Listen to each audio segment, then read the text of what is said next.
Team Sports presents NCAA Lacrosse, the Division III Championship, pitting Washington College against the defending champion Hobart College. Today's game is brought to you by Stroh's. From one beer lover to another, Stroh's. Welcome to sunny Geneva, New York. Hobart College is the scene, and Hobart is the defending champion. Hello, everybody. I'm Bob Smith, along with Leif Elsmo. And Leif, these two teams, Hobart and Washington College, are no strangers. No stranger indeed. They play each other enough, and it's getting to be a real bitter rivalry. And the rivalry starts at the coaching end. Coach Dave Urick of Hobart is going for his 5th straight championship, challenged mostly by the Washington team, who now is coached by his greatest player ever, Dave Urick's greatest player, Terry Corcoran, a great attackman in the late 70s. I talked to Terry Corcoran about his team. His team is basically a defensive team going against one of the great attackmen in the Hobart legacy, one of the Van Arsdale brothers. Here's what Terry Corcoran had to say about that. The strength of our team is our defense. We're a very young squad this year, and we built a strong defense, and it's been basically held down by our goalie, Greg Baker. And he's probably the top goalie in the country this year. And today, facing Hobart, we're going to be going against a real strong offensive team. And it's headed right now by Mark Van Arsdale. Mark's a very big attackman, very strong attackman, very tough fellow to go right to the cage. And he's complemented again with another one, Tom Grimaldi, big All-American attackman, and some outstanding midfielders. He's certainly a great one, but Coach Dave Urick has his own problems going against the best Division III goalie that there maybe ever was. He's a 3-time All-American, Greg Baker. We're going to watch him warm up now and listen to Dave Urick's comments about just how he's going to attack this great goalie. Here's what he had to say. Challenge today offensively for us is to try and generate some offense and get the ball by one of the best goalies in the country, Greg Baker. And to do that, we're going to rely on getting the ball to different areas of the field and try and shoot with different people, attackmen as well as middies, shoot from outside with screens and try and work on some individual defensemen behind the cage. It's a balanced team for us this year. We're starting to hit stride offensively, and our balance, I hope, will be able to wear them down and be able to take some shots from different areas of the field. Washington College has never beaten Hobart. Stay tuned. We'll be back in just a moment with the starting lineups.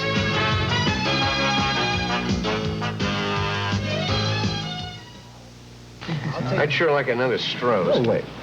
Alex? 2 cold Stroh's. Where do you see this? Just open the refrigerator. Just open one bottle. Just open the other. Now he's pouring yours. Now he's pouring mine. Alex, you better be drinking your water. From one beer lover to another, Stroh's.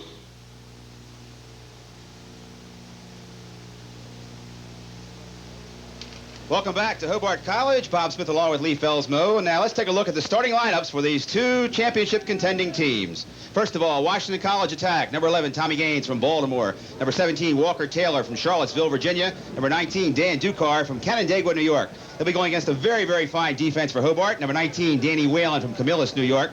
Number 44, Devin Erickson from Summit, New Jersey. Number 48, Mike Martin from Cortland, New York. Bob, the keys here are going to be Mike Martin for Hobart. He's the co-captain for the team. He's a senior. He gives that starting defense a lot of strength there just by being a senior. Of course, Tommy Gaines up in Washington, he is the leading scorer, leading Washington College with about 64 shots, 26 goals, and 28 assists. He's a real good one. Now look at the midfield matchups for Washington College. Number 15, John Nostrin from Baldwinsville, New York. Number 30, Rick Soule from Horseheads, New York. And number 46, Kevin Giblin from Binghamton, New York. For Hobart, facing off, number 20, Pat O'Hara from Camillus, New York. Number 21, Bill Bergen from Camillus, New York. And number 23, Jim Holohan from Centerport, New York. Watch number 23, Jim Holohan. He's a senior, another co-captain from Harbor Fields. First-team All-American midfielder, and he can really put the ball in the hoop. He's got 13 goals in the season so far. He's the 3rd scorer from last year, and he'll go against Rick Soule, the top scorer on the Washington team. Number 30, you see him there in front of you. The strength for Washington College is their defense. Number 12, Rob Luke from Millersville, Maryland. Number 37, Mike Cranston from Falston, Maryland. And number 77, Steve Bevel from Camillus, New York. And they go against the high-scoring Hobart attack. Number 12, Tom Grimaldi from Corning, New York. Number 15, Cal Harris from Appalachian, New York. And number 43, Mark Van Arsdale from here in Geneva, New York. Well, we took a look at Mark Van Arsdale in the open, and of course he is a real shooter for the Hobart team. He's got 31 goals and 28 assists, so he's the guy that this Washington College defense is going to have to stop. So look for the defense to key on Van Arsdale. He's number 43, and they've got to stop him from shooting. The secret here, of course, could be the goalies. In the goal for Hobart, number 2, Chuck Warren from Centerport, New York. And for Washington College, number 41, Greg Baker from Crofton, Maryland, his save percentage, 65%. We talked about Greg Baker. He's a 3-time All-American. He's got to have a good game if Washington College is going to stay in it. So stay tuned. We'll be back in just a moment with the opening face-off, the Division III Championship. What you're doing is illegal. You're trying to hook yourself up to cable without paying for it. But that's illegal. Not very safe either. Stealing cable service is against the law in every state in the Union. So don't think that what you're doing isn't a crime, because it is. Be smart. Call your local cable company to hook you up legally. This message has been brought to you by Group W Satellite Communications and your local cable operator.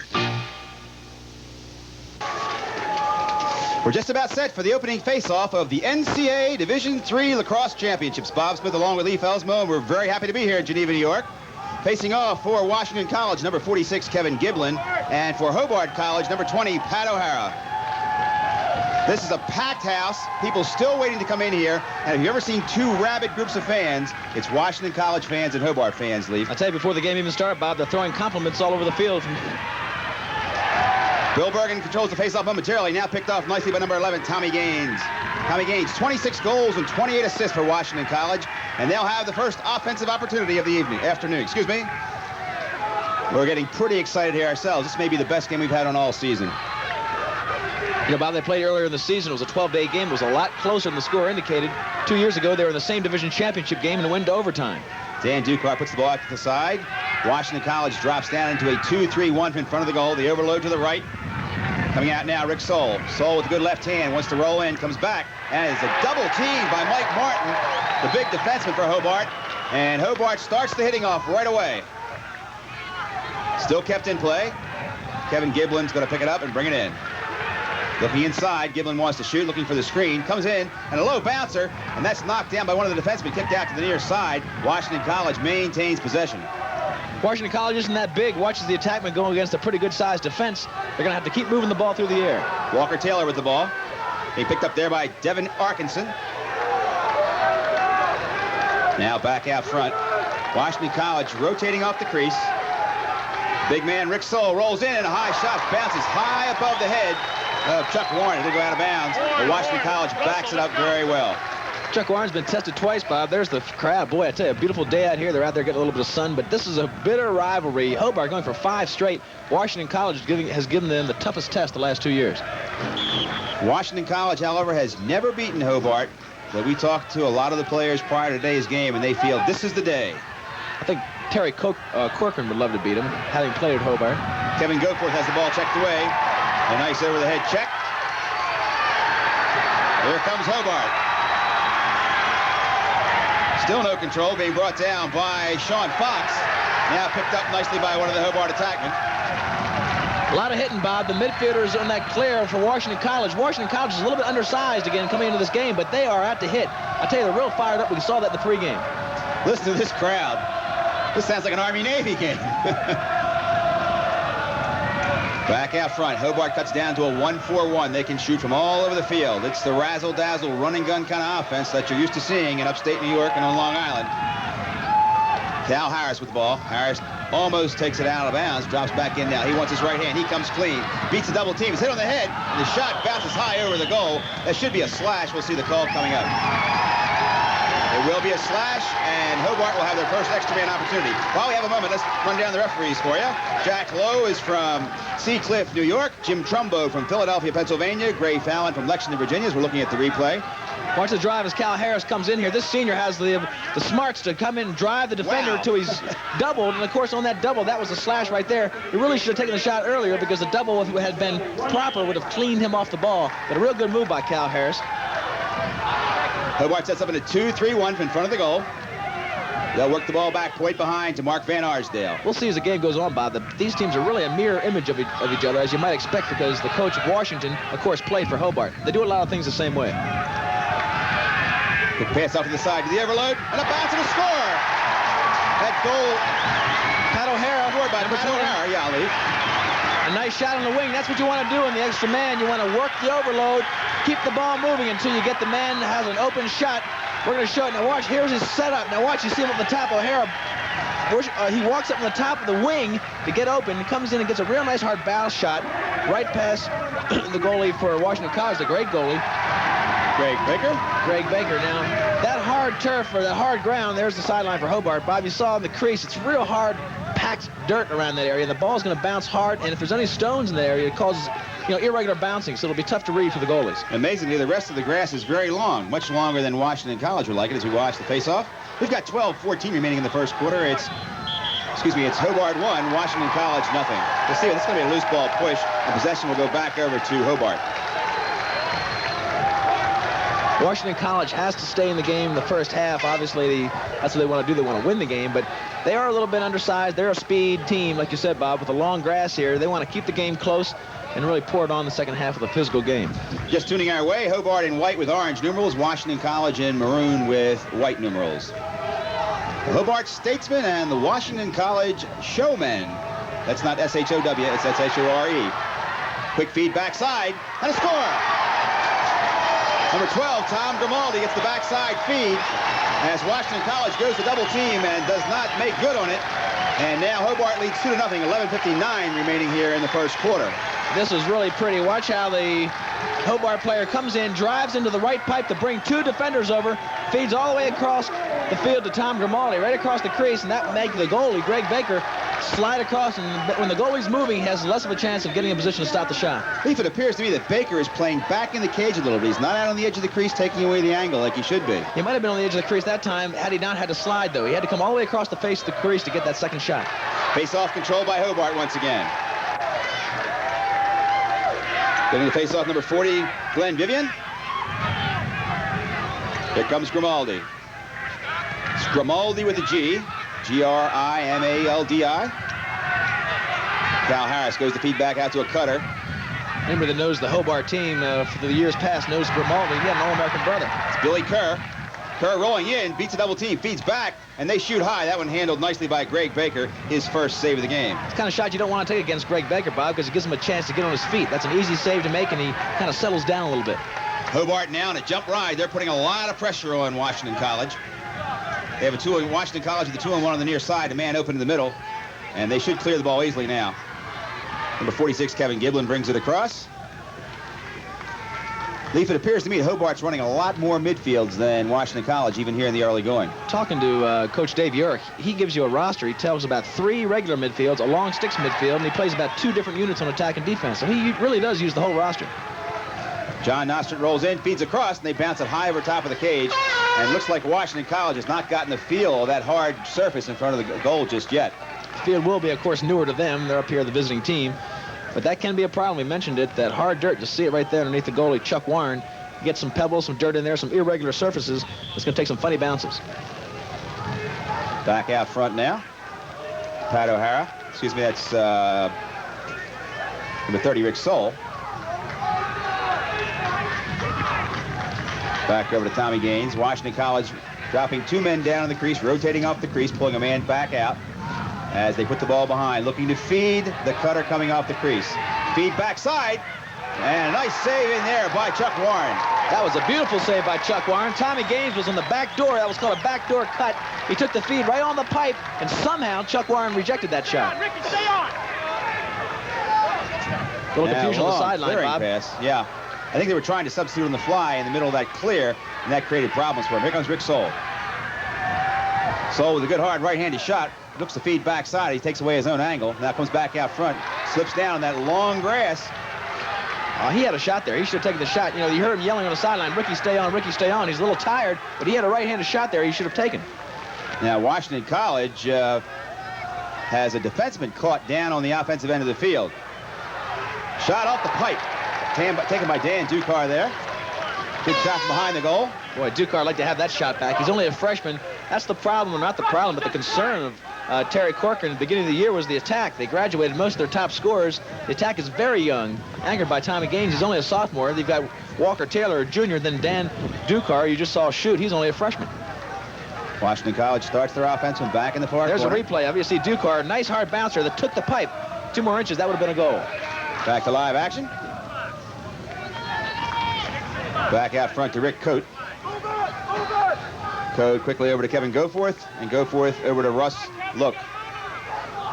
Look driving in. This is the second midfield unit for Washington College. And you can see a lot of defensive pressure being put on by Hobart as they are playing Washington College all over the field, out beyond the top of the box.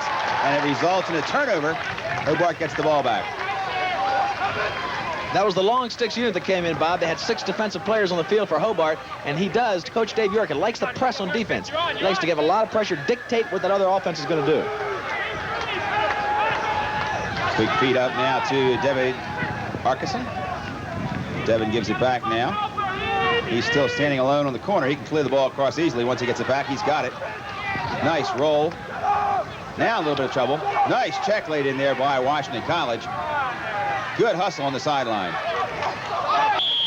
Good shot from our sideline camera. Bob, watch these long sticks defensemen try to clear the ball. You might wonder to yourself, why do some players have long sticks? Why do some of them have short sticks? Halftime, we're going to have a chance to take a look at the sticks and explain to our viewers just why they use a short stick in some instances and a long stick in others.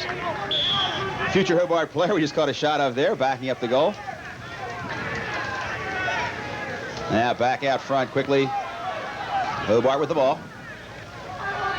Washington College has gotten themselves in trouble sliding. Let's see if they quit sliding. They're double teaming a lot early on, and Hobart's taking advantage of it. Billy Bergen feeds into Pat O'Hara, I think was a lot further from the goal than he realized. Grimaldi rolls in. Double team, then knocked down. And we're going to have a call coming up. I did not see. It might have been a crease violation. It will be a crease violation, and Washington College will gain possession. If you don't have the ball, you can't go in that crease area. That's a violation. It goes back to the defense. If you have the ball on defense, you can or if you have the ball as a goalie or a defense, you can run through the crease. Here's again the shot. The ball got kind of hung up in the attackman's stick, and it kind of hit right in the ground, bounced up. Now watch right there in the crease area. You see the attackman drive in. Watch his feet. He steps on the line. That's in the crease area, and the ball goes over to Washington College. Once again, Hobart to press ride. Now they drop off the press ride. They drop back in the zone with a chaser. And Washington College clears the ball across the midfield line. Here comes Sol. Sol knocked down. They've got a 2-on-1 coming in. Quick feed inside, and a great save as Chuck Warren takes away the angle. And the ball goes out of bounds, but we'll go back over to Washington College, and Chuck Warren stood tall there, all 5 feet 8 inches of him. Boy, that was a beautiful play all the way through. You know who set it up was Sol. Ricky Sol came down, was double team. That's what you want to do in a fast break. You want to draw another man. He drew the double team, fell flat, got a nice check on him, but he was falling flat on his stomach, got the shot off still, or the pass off, and the pass came down, and they missed the goal with a nice save by Chuck Warren. 7 minutes and 43 seconds remaining here in the first quarter. It's Hobart 2, Washington College nothing. Winning now while Hobart sets up their clear. They'll go over to Chuck Warren. Chuck Warren, 5 feet 8 inches tall, 140 pounds. We had him on, of course, in our open, and he looks like he's about 12 years old, Lee. He does look young, but the Washington College team looks young, so there's a lot of young boys out there, a lot of young important members of both teams. Now Washington College in the press ride. They have to slide quickly. Hobart with the 2-on-1 here on the far side of the field. They get the ball cleared up quickly. Scott Zadel brings it in. They try to feed inside. Now they feed backside, and a good save by Greg Baker. Well, that was a fantastic save by Greg Baker. Washington's getting themselves in trouble. Look at this, Bob. Fast break. Big feed out front, and a backside feed, and a man is nailed there. That's Walker Taylor who took the big hit. He was cleaned out, and here comes Hobart. And a good play once again by Baker as he comes out and cuts down that long pass. It'll go out of bounds, and we'll get the call. It'll go back over to Hobart, we believe. The referee asking the field judge. He's going to call a face-off. I wish we had time to take a look at both those plays on either end of the field because they were exceptional plays on both ends. Greg Baker, you saw him charge out and knock down that feed. Any great goalie that has confidence is going to do that. We'll take a look at it right now. Watch, it's too long a pass. Baker reads it. Baker comes charging out of the goal and knocks it down. Otherwise, that guy's got a point-blank shot. Look at Baker. Comes about 10 yards off the crease, knocks that thing down, and now it'll be a face-off from the sideline. Of course, he misses it. It's a goal. He misses it, he's in trouble. But you know what? He's in trouble anyway, so he figures he might as well go out and try to dictate the action. Face-off on the sideline. The officials could not be sure who gave impetus to the ball as it went out of bounds. Here comes Hobart. Cal Harris. Harris has everything checked away from him that time. And an outstanding check by Mike Cranston. Cranston picks it up. Almost overthrows Baker. Now Baker moves the ball quickly. A lot of trouble here. Grimaldi looks back. And a score. Grimaldi to Cal Harris. On the loose ball situation that Hobart converts into a goal. They lead 3-0. We've got 6:20 remaining here in the first quarter. And this will be a timeout call for Washington College. Washington College has given away a few goals, and that's what Terry Corcoran's taking the timeout for right now. He knows his team could be in this, except for a couple mistakes. It's their aggressiveness that's causing mistakes. Watch Baker. He feels the pressure by the riding attack. He kind of falls away and throws against the grain. Now, the defenseman, number 22, should be picking that up. That's Locke. He misses it, and that's when they're in trouble. Hobart has the presence to make a feed inside to Cal Harris. Cal Harris, knowing that Greg Baker didn't have any position at all, just gave him a little fake low and went high.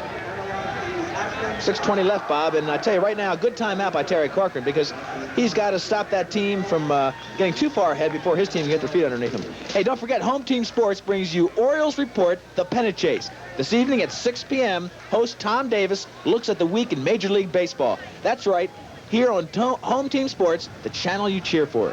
Orioles, of course, won last night, but so did Detroit, so everything stays the same. Well, Detroit is smoking, no question about it. But 30 of 35. Everybody's confident the Orioles will be in it. They're going to play exciting baseball through the end, and we all know that September is their month.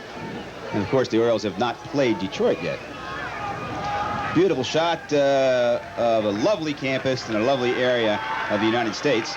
The Finger Lakes area of upper New York State. Take a look and see if Washington College, look at that crowd. They're enjoying themselves today. Great lacrosse. Washington College, I'm impressed so far. Really, the only reason that Hobart's taking advantage of them, they're a little more seasoned on attack.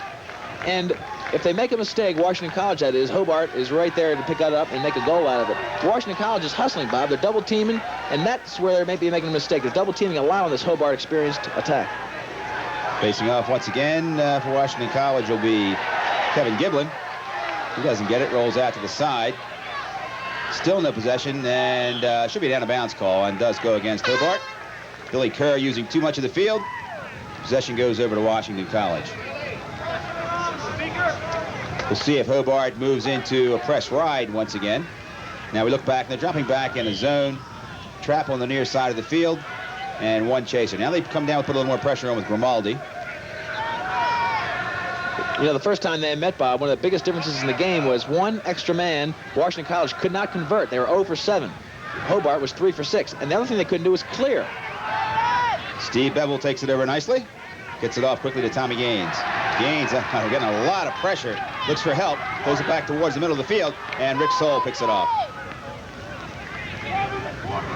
Now to Kevin Giblin. Giblin was having some problems. Now over to Rick Soule again. Soule's got good wheels. He can come across the top of that box. He's being driven out by a long stick. And as you can see, 6 long sticks, 6 long defensive sticks in the game for Hobart. Back to Walker Taylor. Taylor loses his man, but draws a double team. They try to feed backside. Soule comes in, wants to shoot. And a low bouncer knocked down by one of the defensemen in the cage along with Chuck Warren. Warren with a quick outlet pass up to Dan Whalen. And here comes Hobart. Hobart's attack very active. As you'll see, the goalies look at it. That's Ricky Soule coming back and breaking that fast breakup. He does have the good wheels you talked about. Here comes Kerr. Kerr rolls in, has an angle taken away, backed up nicely by Washington College. Quick outlet pass, almost overthrown.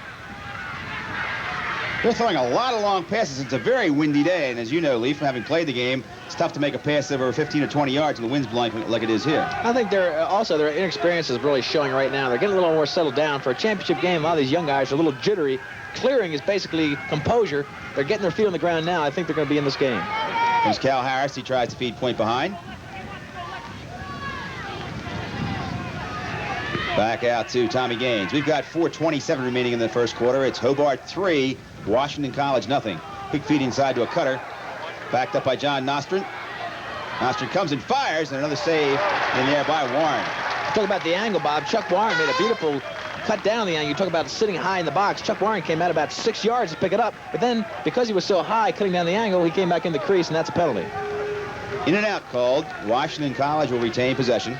Take a look at it. Watch how high he is. See him pick it up. Coming out high like that, he cuts down the angle, so that's good for that part of it. But then he comes back into the crease for protection. You can't do that. If you run back in and out all day long, you have a lot of trouble getting rid of the ball. Now back to Tommy Gaines. Gaines looks back out front. Gives it off out front. Number 38, Russ Look. He fires off the leg of one of the defensemen, and here comes Hobart. Fast break set up. But now the defenseman gives off to the side. to Mark Van Arsdale, and he'll hold play up momentarily while they make a substitution on the fly with Jim Holohan. Here comes Holohan rolling in. Once his left. Double team, triple team. Has the ball checked away into Billy Bergen. Any reason for Bergen to have different color pants, Leaf? Only his other ones weren't clean is the only thing I can think of. Back to Van Arsdale. Van Arsdale looking out front, puts it on the side. Hobart in a 1-3-2. Grimaldi boring in, has the ball checked away. Washington College defense is the best part of their game. And you're not going to go to the cage one-on-one with them too often. Steve Bevel over to Baker. And they bring it up quickly to Kevin Goforth. Goforth Kevin as he brings it across the midfield line. You know, the defense being the strength of the team, Bob, sometimes you have a chance or a tendency to overcompensate. I think that's what they've done in the early part of the game. There's only 2 minutes left, or 3 minutes, 2 minutes 50 seconds, and they tried to carry the load too much, double teaming, and that's left openings for Hobart. Part of the problem Washington College is having in clearing the ball is they're not getting a lot of help from their attack. The attack is going to have to come out, break to the ball, help out in the clear once it comes across the midfield line, or when it gets near the midfield line even. And that's it's been a problem. Washington College is having the ball checked away. There's a couple good reasons to go to college right there. Once again, the long grass takes its toll. There's a flag down. We look up and we count offsides, I think, against Washington College. So possession should go over to Hobart. That'll be a technical foul. There was possession. So Hobart should be extra for 30 seconds. Looking now as play is being called. And Hobart will be extra for 30 seconds as Washington College goes offside. There's the big bass drum. Drumming up support, right, Leaf? That's right. I think Hobart has all the support they need here. No question about that. Pretty rowdy crowd, or supportive crowd, I should say. Hobart with their second extra man opportunity. Show Hobart. Show, of course, meaning Eastern Show of Maryland. Once again, now Hobart sets up this time in a 3-3. Everybody in front of the cage. They'll cut into a 1-4-1. They like to use this to get 2 or 3 cuts off it, maybe get a shot up top. They cut Van Arsdale back down behind the goal. They're going to drop down to a 1-4-1. Now they get to the wing. Van Arsdale comes forward, rolls back in. His double team tries to push it in the goal, and he'll go in the crease, I'm sure. We'll see the call. It will be a crease violation, and that's not what you want to do on extra man, is take it one-on-one against 3 defenders. Absolutely not. You want to come in, drive in to where you draw a man, draw the defense towards you, and if you move the ball fast enough, the backside of wherever the ball is, the backside is wide open because you have that man advantage. That time, Van Arsdale tried to take it upon himself. He had the crease too tight, and he got hammered by 2 defensemen. 2:21 remaining here in the first quarter. It's been all Hobart. They lead 3-0. Here comes Rick Saul. He's going to try to wheel it across the midfield line. He's trapped on the side, outruns 2 defenders, but once again, he's not getting any help from the attack. He's trapped. The attackmen are running away from him. They're trying to clear out, I know, but one of them's got to stay close to get a pass. You see what happens. He has the ball checked away. You've got to have a couple of men. You got to clear out so your man can't double team, but you also have to be in proximity to get a pass. And that's what happened. Saul got trapped. As soon as he gets across the midfield line, he should get plenty of help. You're right, Bob. The attack should come up, and the midfield should settle down. If he's being chased by a defenseman, that defenseman doesn't want to stay there too long. So if you move the ball once in the air, that defenseman will drop off and go back to where he belongs. Putting now Washington College in back in his own ride. Quick pass to a cutting midi coming down. Dave Ralph, number 31. Good shot from our end zone camera, as we'll see the full pan of the field. Now, you saw, we just talked about that, excuse me, Bob, but Hobart, when they brought it across the midfield stripe, they settled it down right there, got everybody settled in the right positions, and took their time. Here comes Tommy Rosa. He feeds inside. The shot bounces off the top of one of the sticks. A refeed, reload, and reshoot. Well, that's why Greg Baker's All-American. Did you see that? Tremendous. And it might be an unsportsmanlike penalty on the inside of the crease. Going to see what the call is. Hobart's cheering, so... I saw a swinging stick in there. It looked like some tempers got a little bit hot. But Greg Baker, boy, he took a shot. Watch this. Watch the feed to the crease. Now, Baker's positioned beautifully, and somehow Hobart picks it out of the crowd and fires a left-hander. Baker, boom, rejects it right there. Now, watch in the middle. You'll see somebody swing. Watch 23. If we advance a little farther, you'll see that stick come across. Boom. Now, that got some tempers flaring. Now, watch, you'll get another stick in here. Boom, right there. Behind. Number 77, Steve Bevel. Steve Bevel. There's Terry Corcoran talking to his defense. He's called for the slash, and Hobart will have their 3rd extra man opportunity. I have him 0 for 3, Leaf. I might have missed one in there, but I believe Hobart 0 for 3 on extra man. Hobart scored the first goal of the game on extra man. Okay, they're 1 for 3 at this point. On extra man offense throughout the season, Hobart not too sensational, 28% success rate. And the good teams usually bounce up a little higher to 35%. Well, you know, they were 50% in the last meeting of these two teams. And again, Washington College didn't score any on 7 tries. That was the difference. John Holhan, number 23. They have a cutter down inside. Bergen, who just cut the seam. He gets the feed, and he scores the goal. Billy Bergen. Billy Bergen, he's setting some trends here in uniform wear. And he got a goal there that the team loves. Crowd going crazy. He's a quick, real scrappy little mid. He's got 12 goals on the year, 7 assists. From Camillus, New York. Now watch him come in on the left here. That'll be Bergen sneaking in. The play starts up top, comes back across the green, but now he looks to the crease where Bergen is. Bergen's wide open and pokes it right by the good goalie, Greg Baker. We've got 1 minute and 13 seconds remaining here in the first quarter, and it's Hobart 4, Washington College nothing. It'll be loose ball hold. Possession will go over to Washington College. You know, the extra man, Bob, that was a well-conceived play. We don't see enough of that anymore, it seems. But if you move the ball fast on extra man and get the defense sliding, of course, you see a lot of zones these days. That defense is rotating. You're going to hit an open man sooner or later, and he gets the good shot. Hobart sideline. Billy Bergen taking a well-deserved rest.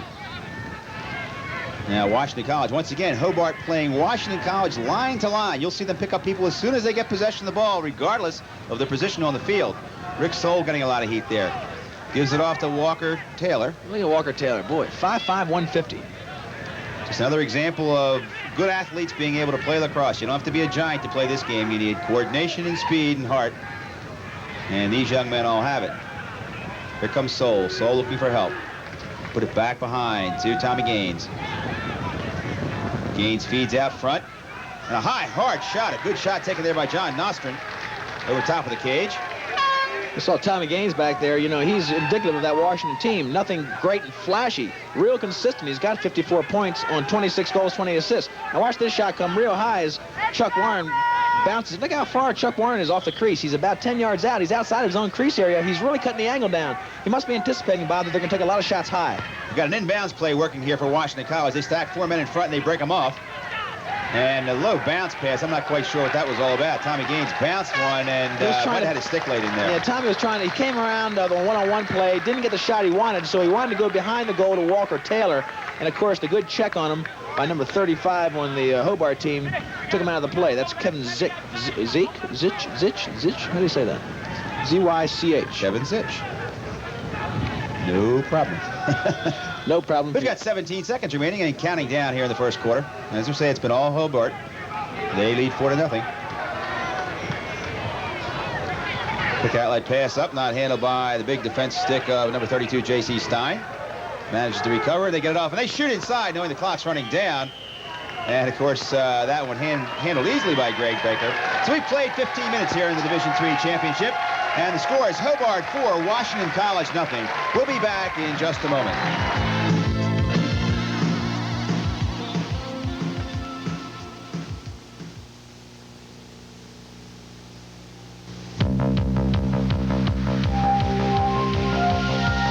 Home Team Sports is Home Team Baseball.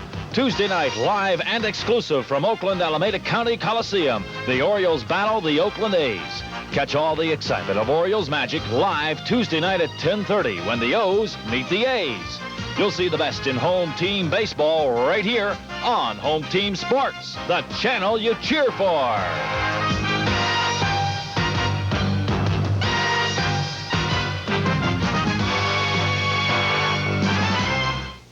Catch anything, Riley?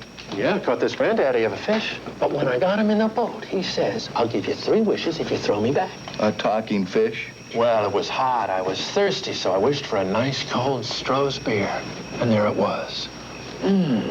Tasted so good, I wished for another one. 2 wishes, 2 Strohs. And what'd you do with the 3rd wish? Hey, would I forget my friends? From one beer lover to another, Strohs. Welcome back to Geneva, New York, and you can see Hobart has been taking everything they can get from Washington College, and they lead 4-0. Leaf, I was a little surprised myself. You can see the wind blowing there.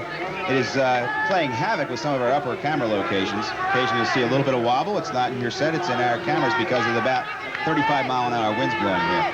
Well, I don't think the score is indicative of really what's happening here. Washington College has had some bad breaks. They overplayed. They played a little too aggressively early on. They settled down, and then they had some shots that were just beautiful saves by Chuck Warren and some balls that just actually hit the pipe. So with a little bit of luck, it could be 4-3, 4-2. Now Hobart going on offense. Bob, if you check the score by quarters for the whole season, Washington College's best quarter is this second quarter. And you can bet today they hope it is too. They'll need it. Now waiting as Hobart sets up a play. They have a three-man stack in front of the cage. As they raise the ball back out front. Joe Regan and Billy Kerr. And we're going to see a call coming up. Warding off. What happened is when you're playing defense against the man with the ball, if he uses a part of his body to push away your attempt to dislodge the ball, that's warding off. He can protect his stick if he holds it there, but if he starts pushing your stick away, that's warding off and possession goes over to the other team. See what kind of a ride Hobart comes up with here. They're going to have a jump ride again. Now they drop back, and they have just one chaser. That's number 26, Joe Regan. And Regan, he'll have tired legs if he has to run back and forth across the field all day long as the chaser on the ride. Now they trap on the near far side of the field. Washington College eludes the trap. Has the ball knocked down, however, on an errant pass intended, for Kevin Giblin. That's been Washington College's failing the last time they met, and today they're not doing too well either. They get the ball across the mid-stripe, but then they've got to settle it down and get an open man. They need that help you were talking about, Bob, from the attack. Now Hobart will lob the ball way out front. Number 27, Marty Wood. Midfield now with number 25, Billy Kerr. Here are the cadets in the stands cheering. They love the lacrosse up here. Once again, the long grass causes one of the players to slip down, but he recovers nicely. Marty Wood. Wood driving in, looking for an opening. Feeds it off to the side. And that pass was backed up and kept in play by Joe Regan. Tippy toes to the edge. Gets it off to Mark Van Arsdale. Back to Regan. Regan coming front. 22 goals, 9 assists, Joe Regan. Regan plays the fourth man on the attack, but he actually is in the top three. Feed inside. Once again, they go back. That's back of the goal, not a score. It's on the back of the net. And Greg Baker must gain control, gives it out to the far side. That's a nice play against this Washington College team, Bob, because they're sliding so much and helping out on defense. If you press the plane of the goal, when you get the slide, dish it off the back door, you're going to get some shots. Kevin Giblin bringing it up. Over to Dan Ducar. Ducar, 16 goals and 1 assist. Kind of a selfish guy, huh? Or a creaseman. Right. Probably that's the latter of the truth. Now over to John Nostrand. Nostrand driving in. He can go either hand. Shoots, and the save knocked down inside. Never got to right to Warren. And we're going to see a crease violation coming up once again. What Washington College set up then, Bob, was a screen. They had a play set up, was a one-on-one out in front.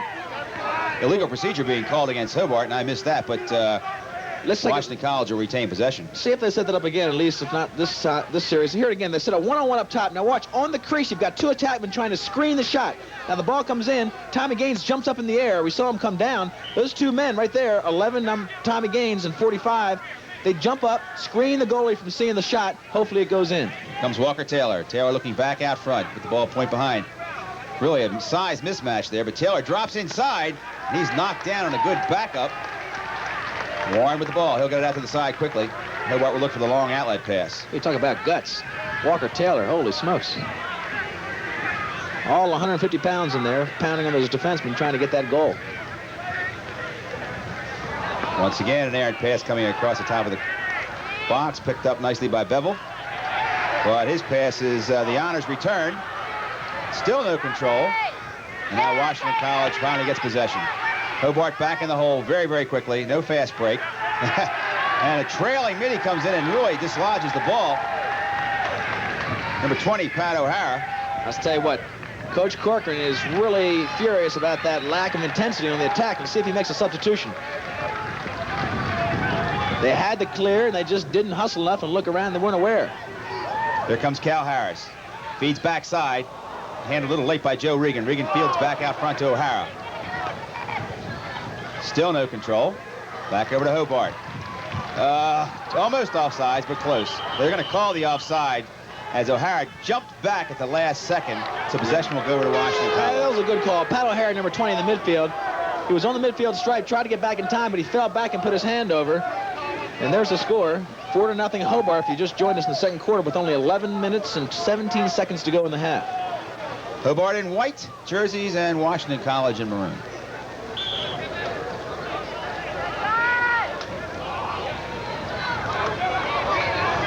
Now, once again, pressure being put on all over the field by Hobart.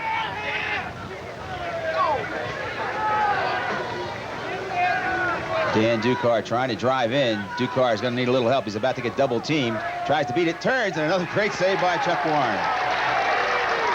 Warren with a quick outlet pass to Dan Whalen. Whalen stops just short of coming across the midfield line as they get some long sticks out and short sticks in. Here comes Billy Bergen. Back to Grimaldi. Grimaldi picked up by Bevel. Tries to beat the double team of Baker. Doesn't do it. Ball picked up nicely inside. Snared by a Washington College midfielder, but still no control. That'll be a trip. trip. This call is going to be. It's going to be a trip. You're right, Leaf. You saw Grimaldi take the ball that time. He's a 6-foot junior. He's the second-team All-American, the only All-American on that attack unit, but it's been Van Arsdale that's really carrying the team. He's got 59 points. I think Grimaldi's pushing a little bit. You know, sometimes you get that accolade being an All-American. You start wearing that collar. You get the best defenseman on the opposite team playing you week in and week out, and you feel like you have to produce. Sometimes some players end up taking the pressure and not playing as well. Now watch the trip come up here. Number 35's carried the ball. Right there, he was shoved off his pins, and the stick accidentally tripped him below the knee. That means they'll get a free clear on their end of the field. Matter of fact, possession that puts a man in the box. Washington College has their first extra man play. Hugh Weeks, the young man who is tripped. Washington College now sets up in the 2-3-1. Gaines looks out front. They've got an open man. It's Soul. He fires wide of the cage. Ooh, nice play. They had two men starting up top. They were in a 2-3-1. They both cut down, drawing the defense in, and then they kicked it out top for a shot. You haven't seen a penalty clock before. There it is, ticking down. 30 seconds. Once again, Washington College cutting two men down to the crease. Trying to draw the double team. They go back out top to Soul. He beats his man. He's hitting the head. That'll be a slash. And the goal is scored, but the goal will not be allowed. I say Slash was called. Washington College is snake bitten today. They've had an opportunity to score 2-3 goals. Right there, you have a delayed penalty. The ball came in. Soul drove in, dished it off. And in the opinion of the referee, the ball was going away from the goal, and they called another penalty. Watch this. The ball comes in with Soul. The ball's dished up top. The defense is pulled in. They have to come out hard to play him. They go over the head and catch his head and the helmet. That's a slash right there. You cannot hit the face mask, head, or neck. So now watch. He drives past this. We didn't see it, but he comes in, dishes it off for a shot. The ball went in, but the whistle had blown before the goal. So still no score, but there's still a man up. Now they're down two men. Well, Hobart down two men. And they'll be so for about another 15 seconds. Good move and a great save by Warren as he snuffs Tommy Gaines. And then the rebound, Gaines puts it in. And Washington College has their first score. I tell you, lost me on that, Bob. I'm not sure it was Gaines, but it was somebody on the crease. Gaines made a nice move. When you're two men down, you stay in a tight zone defense. Tommy Gaines knew that. That's why he drove the pipe and waited for somebody to play him. Nobody played him, so he came around, took a shot. Chucky Reagan made a great save, but then he dished it. Now watch, there's the first shot. Tommy Gaines missed it. Now it comes out. Yeah, it's Gaines that follows the shot. He follows his own shot and bats it in. Real heads-up ball there.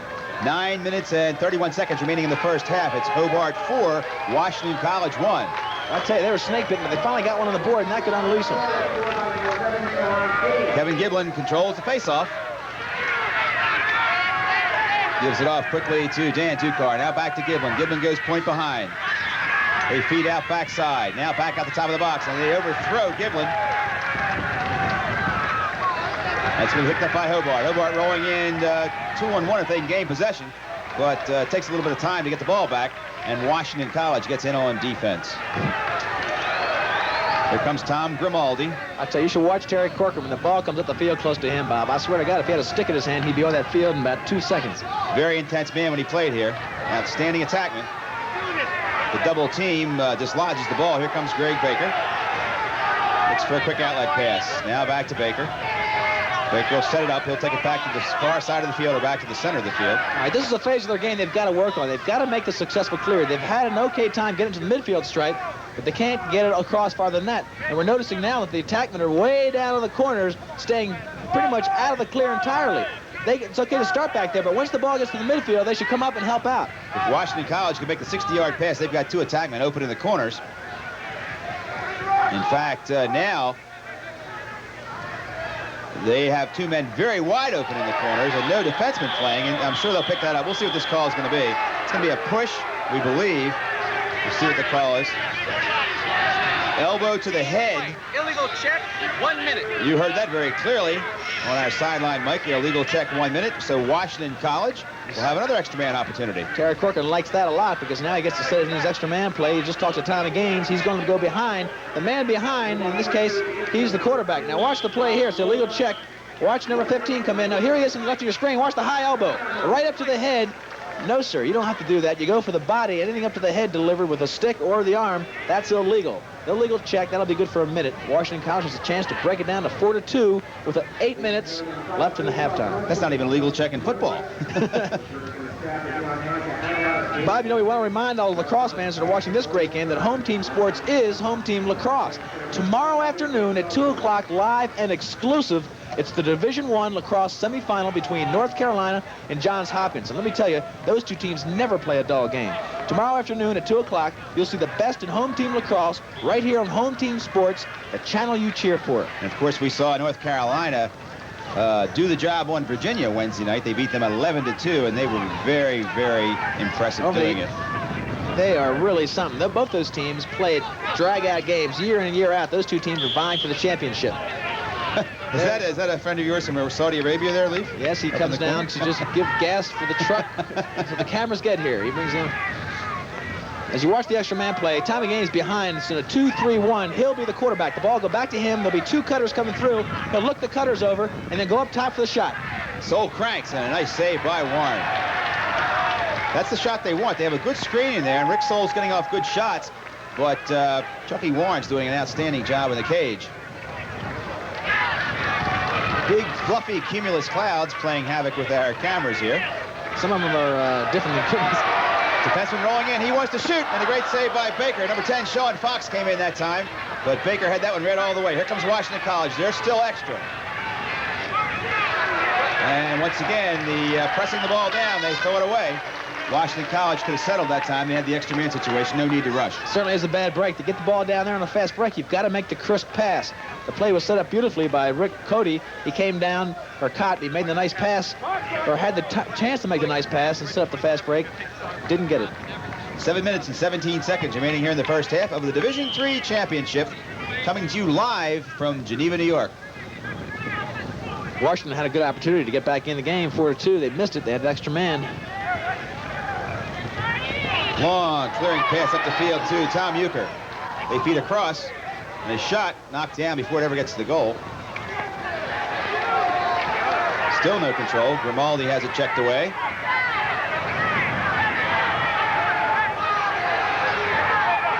We watch. There's not much you can comment on this.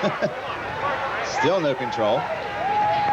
And somebody's going to kick it out of bounds, and the referees like that because they can rule possession and avoid having to watch the ball being kicked around further. Possession will go over to Washington College. I'll tell you what, those kind of situations give coaches gray hairs. Dave Urick's not happy about that. When you see a big melee like that, when there's 15 guys, 10 guys standing around, what you want to do is come in and call either the ball or the man. If you're not trying to get the ball, the guy next to you, you should be coming in and calling a man, wiping him out, and leaving the ball clear for your teammate. Washington College now sets up their clear. A lot of times when you have small players like this, Bob, you don't get a lot of volunteers for guys saying, I got the man. Yeah, everybody's, I got the ball, you take the man. Here comes Washington College. Rick Soul seems to have been in the game the entire game so far. There's that clearing pass that they've needed to get. And that was the attackman, Bob, coming across the midfield stripe. You're so right. And as all good coaches do, Terry Corcoran saw the hole in the ride. Took advantage of it. You can hear the wind whistling through our microphones here. Soul has the ball checked away. He's double teamed, triple teamed. Ducar knocked down or tripped. Here comes Hobart if they can pick it up.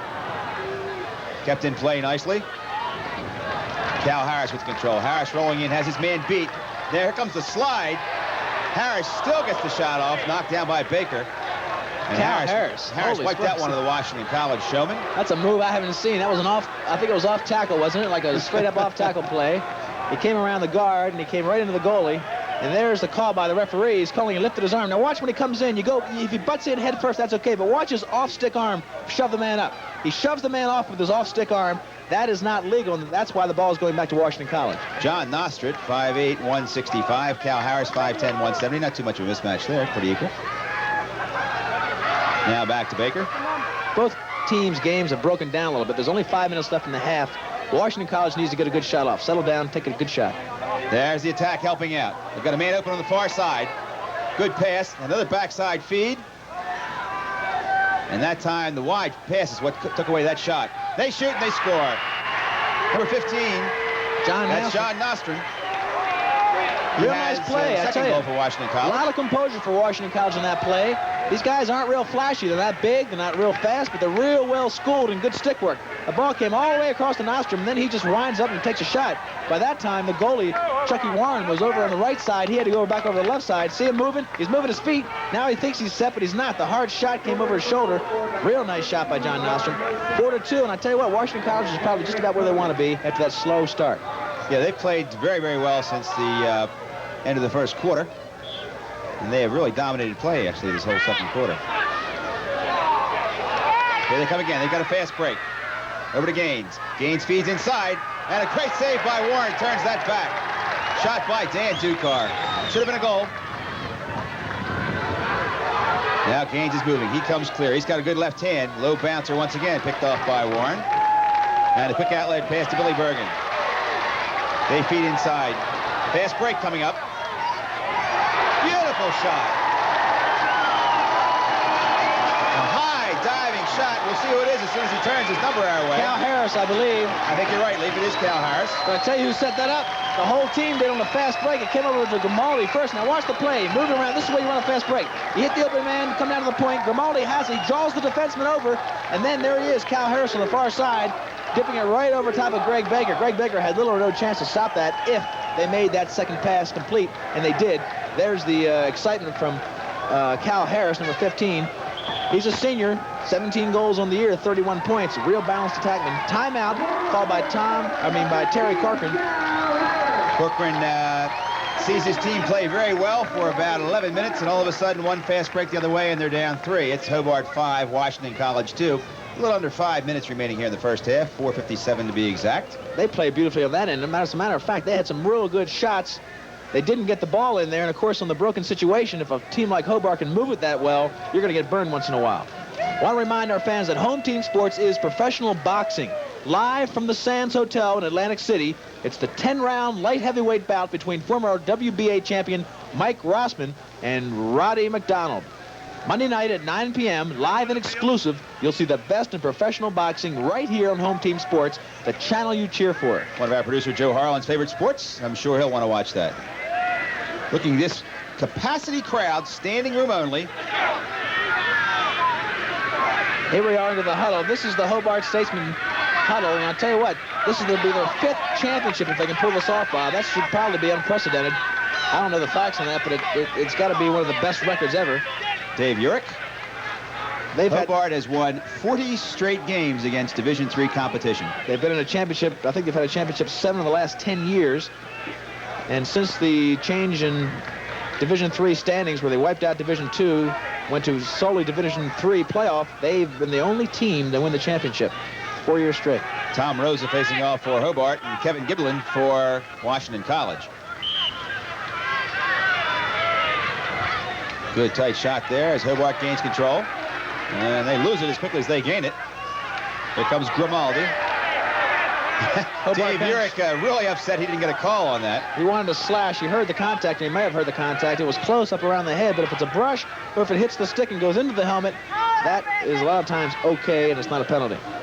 4 minutes and 34 seconds remaining here in the first half. Hobart 5, Washington College 2. Waiting now as Hobart sets up a good screen in front of the cage. They give it off quickly to Tommy Rosa. Rosa feeds over to Scott Zadel, and they feed once again backside. Good ball movement until that last pass, and Washington College will gain control. Look out! That's the one they throw. The guy's looking at you, right? And as he turns, you throw him a pass. The old lookout pass. Controlled now by Mark Van Arsdale. Washington College would hate to allow a goal right here. 5-2, I think they're in pretty good shape.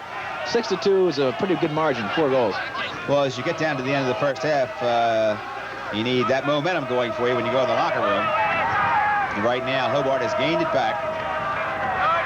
Over to Cal Harris. Harris feeds the cutter. It's Van Arsdale as he comes off the crease. And he has his first goal today. Mark Van Arsdale on a nice cut A good feed by Cal Harris puts Hobart on top, 6-2. We saw Mark Van Arsdale in the open. The guy's got 31 goals and 28 assists on the year. He leads the team in goals, assists, and points. Here it is. Watch Harris. He'll drive the pipe, pull the defense up a little bit, and then here comes Van Arsdale cutting down real nicely off the crease. And that's just Hobart is setting up in a two-man crease, and then they're picking for one another on the crease. The man coming clear gets the feed. If he doesn't come clear, they take it back around and reload again. What happens when that feed comes out to the crease, the goalie yells check, and you've got to check down that stick and keep him from getting that good quick stick off. Facing off for Hobart, number 40, Glenn Vivian. Hobart's starting to dominate the faceoffs a little bit, too. That becomes a factor once you get behind in the game, although we've seen teams lose 75% of the faceoffs and still win. But when you get behind, you have to have possession. So the faceoff becomes increasingly important. Driving back in, nice move inside by number 29, Roy Gilliam. And he still has possession. He's going to draw a slashing call. I think it'll be a slash number 37. He came in there pretty hard, heavy with the stick. That's Cranston. Ray Gilliam drawing a double team, and you'll see it again. I think it was just it was too much hitting. Now watch how he hits 1, 2. He'll hit him 3 or 4 times. There's 2, and here's 3.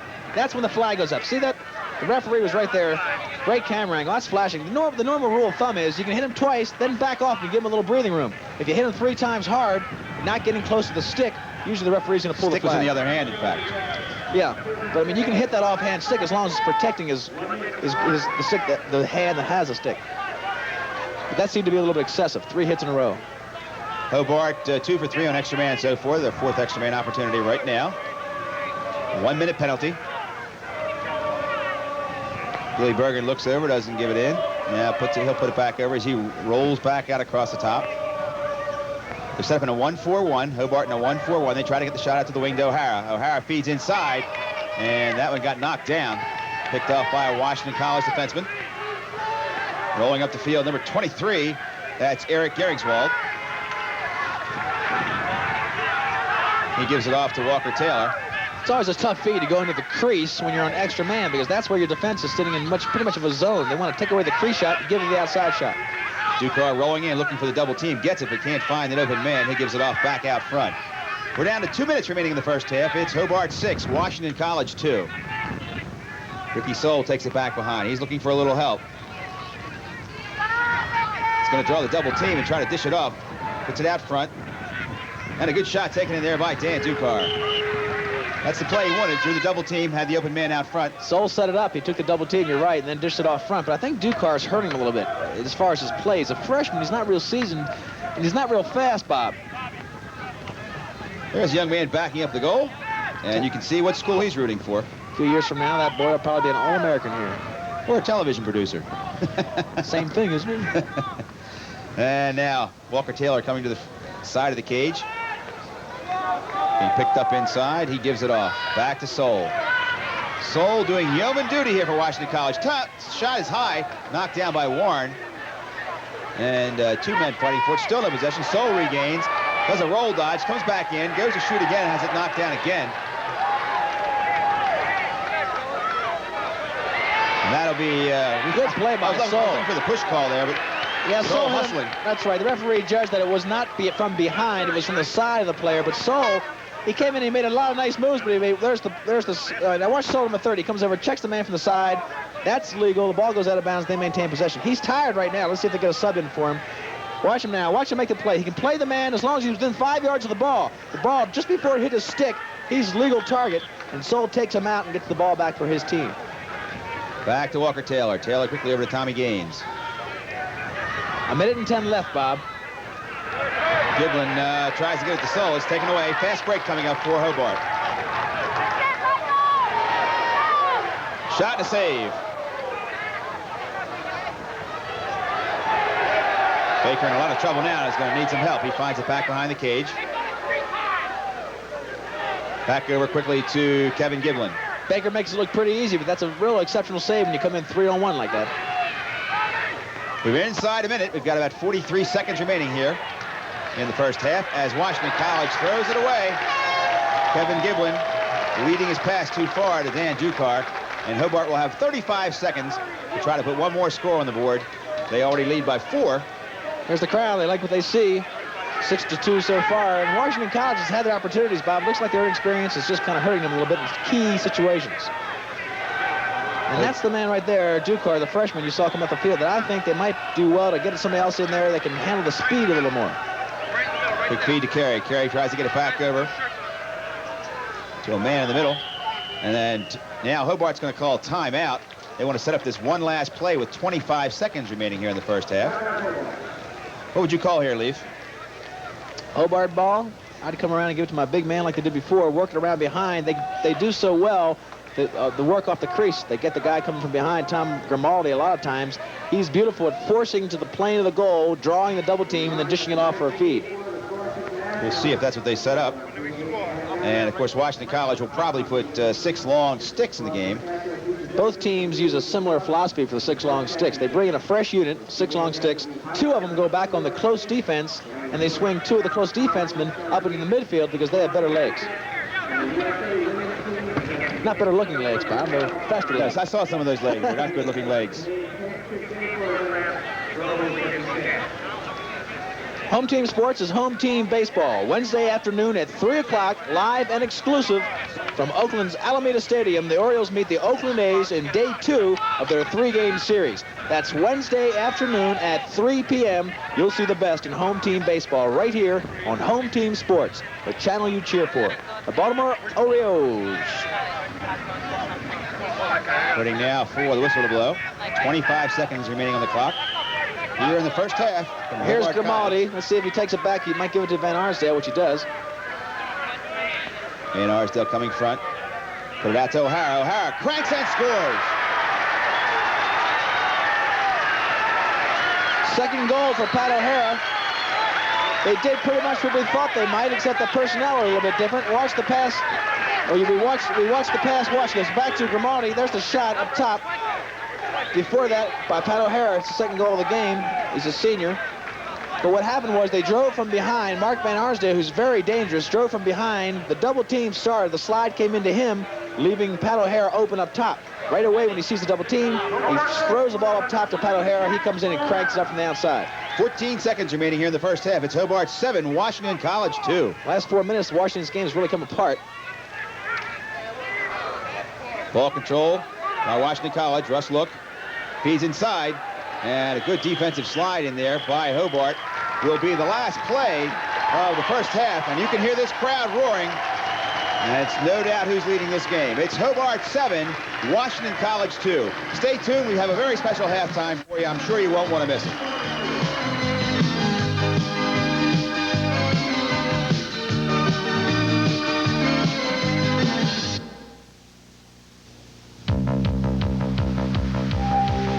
Home Team Sports is Home Team Lacrosse.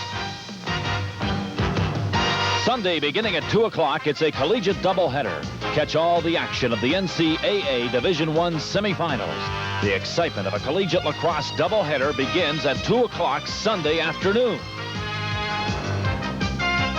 You'll see the best in Home Team Lacrosse right here on Home Team Sports, the channel you cheer for.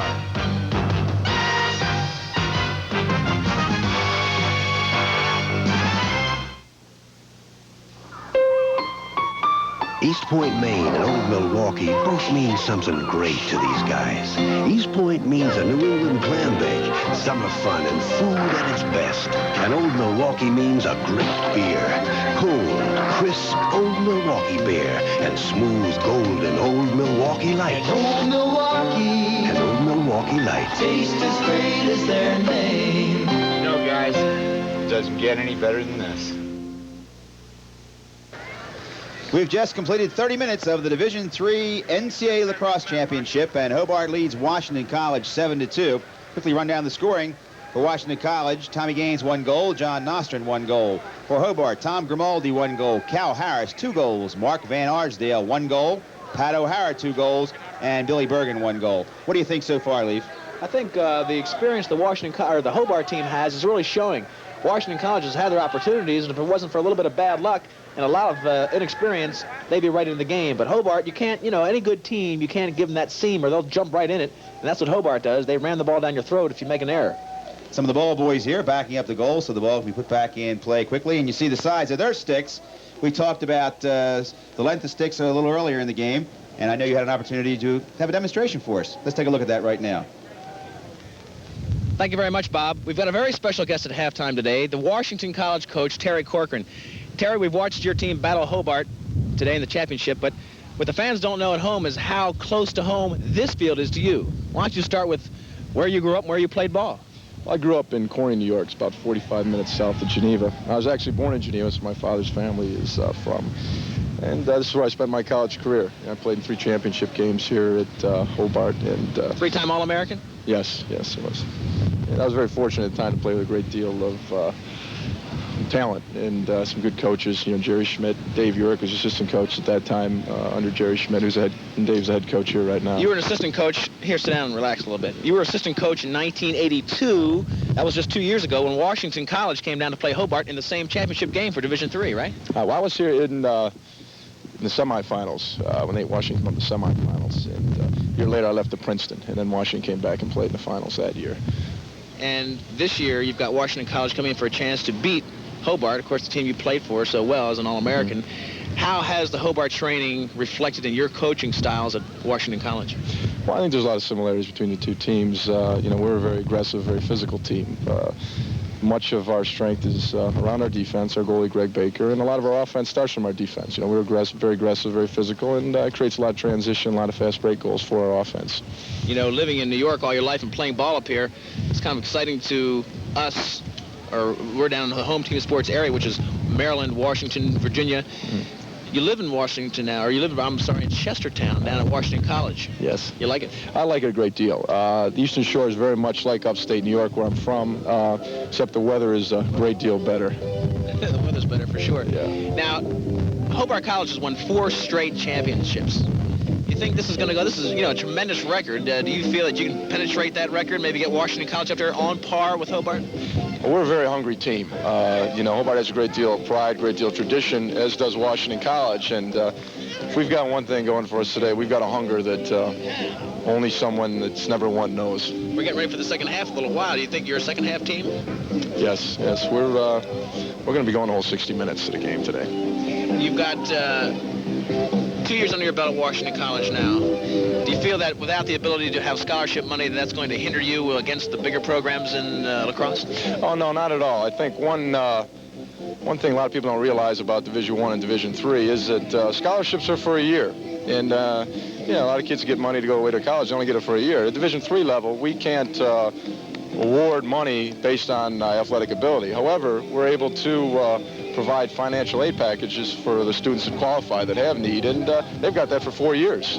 That's something they've got no matter you know, how well they play lacrosse or whether they decide to drop, and that's something we can offer you know, a student athlete that Division I schools can't. And we're looking for a student athlete. You know, we're not looking for somebody to come play 2 or 3 years of lacrosse. We're looking for a student to come and graduate. And again, it's my second year at Washington College, and I've been in touch with a lot of alumni, and just seeing where the kids go that graduate from our program, they're very, very successful. And a big part of that is the alumni in the Baltimore, Maryland area. You know, they're very helpful and, you know, setting up interviews for our graduates. And I think we've got just as much to offer as any Division I school, you know, financially or career-wise, you know, which is the most important thing in the end. And I tell you what, you have a beautiful setting. Getting back to Chestertown, it's a fantastic place to live or go to school. Certainly. And the lacrosse end of it is, you know, we're in a Division III tournament. However, we're playing mostly Division I schedule. You know, we're playing Johns Hopkins, UMBC, and Navy, and top teams like that in the country. Terry, thank you very much for joining us at halftime. Good luck in the second half. Let's go back to Bob Smith. Thank you very much, Leif. And you see a very, very little tiny fan, and she's got a little wooden stick there, the kind you buy at the Lacrosse Foundation. And, of course, that's what they grow up to be. Oh, boy. Okay, we'll be back in just a moment with more at halftime, including the stick demonstration by Leif Elsmo.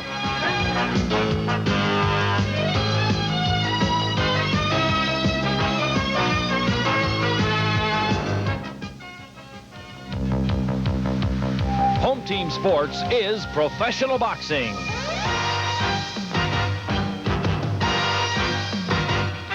Monday night at 9 o'clock, live and exclusive, former WBA champ Mike Rossman headlines the card at Atlantic City Sands Hotel. Monday night at the Fights, live at 9 o'clock. You'll see the best in professional boxing right here on Home Team Sports, the channel you cheer for.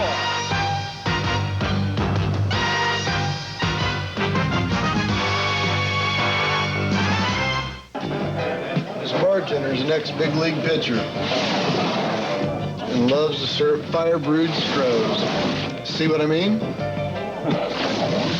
That was his fastball. That was the curve. Look out. Wild pitch. What was that? Relief pitcher. From one beer lover to another Strohs. Welcome back to Hobart Stadium here in Geneva, New York. Bob Smith along with Lee Felsmo. And you see the score at halftime. Hobart 7, Washington College 2. Now let's take a look at that stick demonstration taped earlier by Lee. Let's take a few minutes at halftime to hopefully answer some of your questions about lacrosse equipment. Today we're going to talk about the lacrosse stick and answer some questions about the length of the stick. You see different lengths up and down the field. Why is that? Let's start and let's do the discussion around the crease area, because this is where in the theory becomes into practice and all the theories about the length of the stick really come true. The small stick is used by the attackman. He needs his stick to be small so they can hide it from the defenseman, protect it with his body, and get off short, quick passes and shots. That's why he, a lot of times, uses the minimum length required by the rule book, and that is 40 inches long. It must be a minimum of 40 inches long. If you're playing defense against an attackman, you need some different things out of your stick, and one obvious thing is you need extra length. The rule books give you a maximum length of 72 inches. Being a defender, you want to keep the attackman off of your body. Anytime during the game that you see an attackman up face-to-face with the defenseman, that defenseman's in trouble because the attackman with his agility will get around him, and with the cumbersome stick, a defensive play can't be made. The long pole, up to 72 inches, is used to keep the attackman off him, keep about a 3-foot area in between them, constantly checking at the player to dislodge the ball if he can. That's the defense stick, maximum length 72 inches. The stick that's really unique in the game is the goalie stick. It doesn't fall under the general rules that these two sticks have. The goalie stick is the one stick that can be a maximum of 12 inches wide. And there's no requirement for the length of the goalie stick. If the goalie wants to have it 6 feet long, which you won't see, he can have it that long. This is the typical length of the goalie stick. It's approximately 50 inches long. The crease area, we want to mention very quickly, is 18 feet across, and this is the area that this goalie is going to be protected in.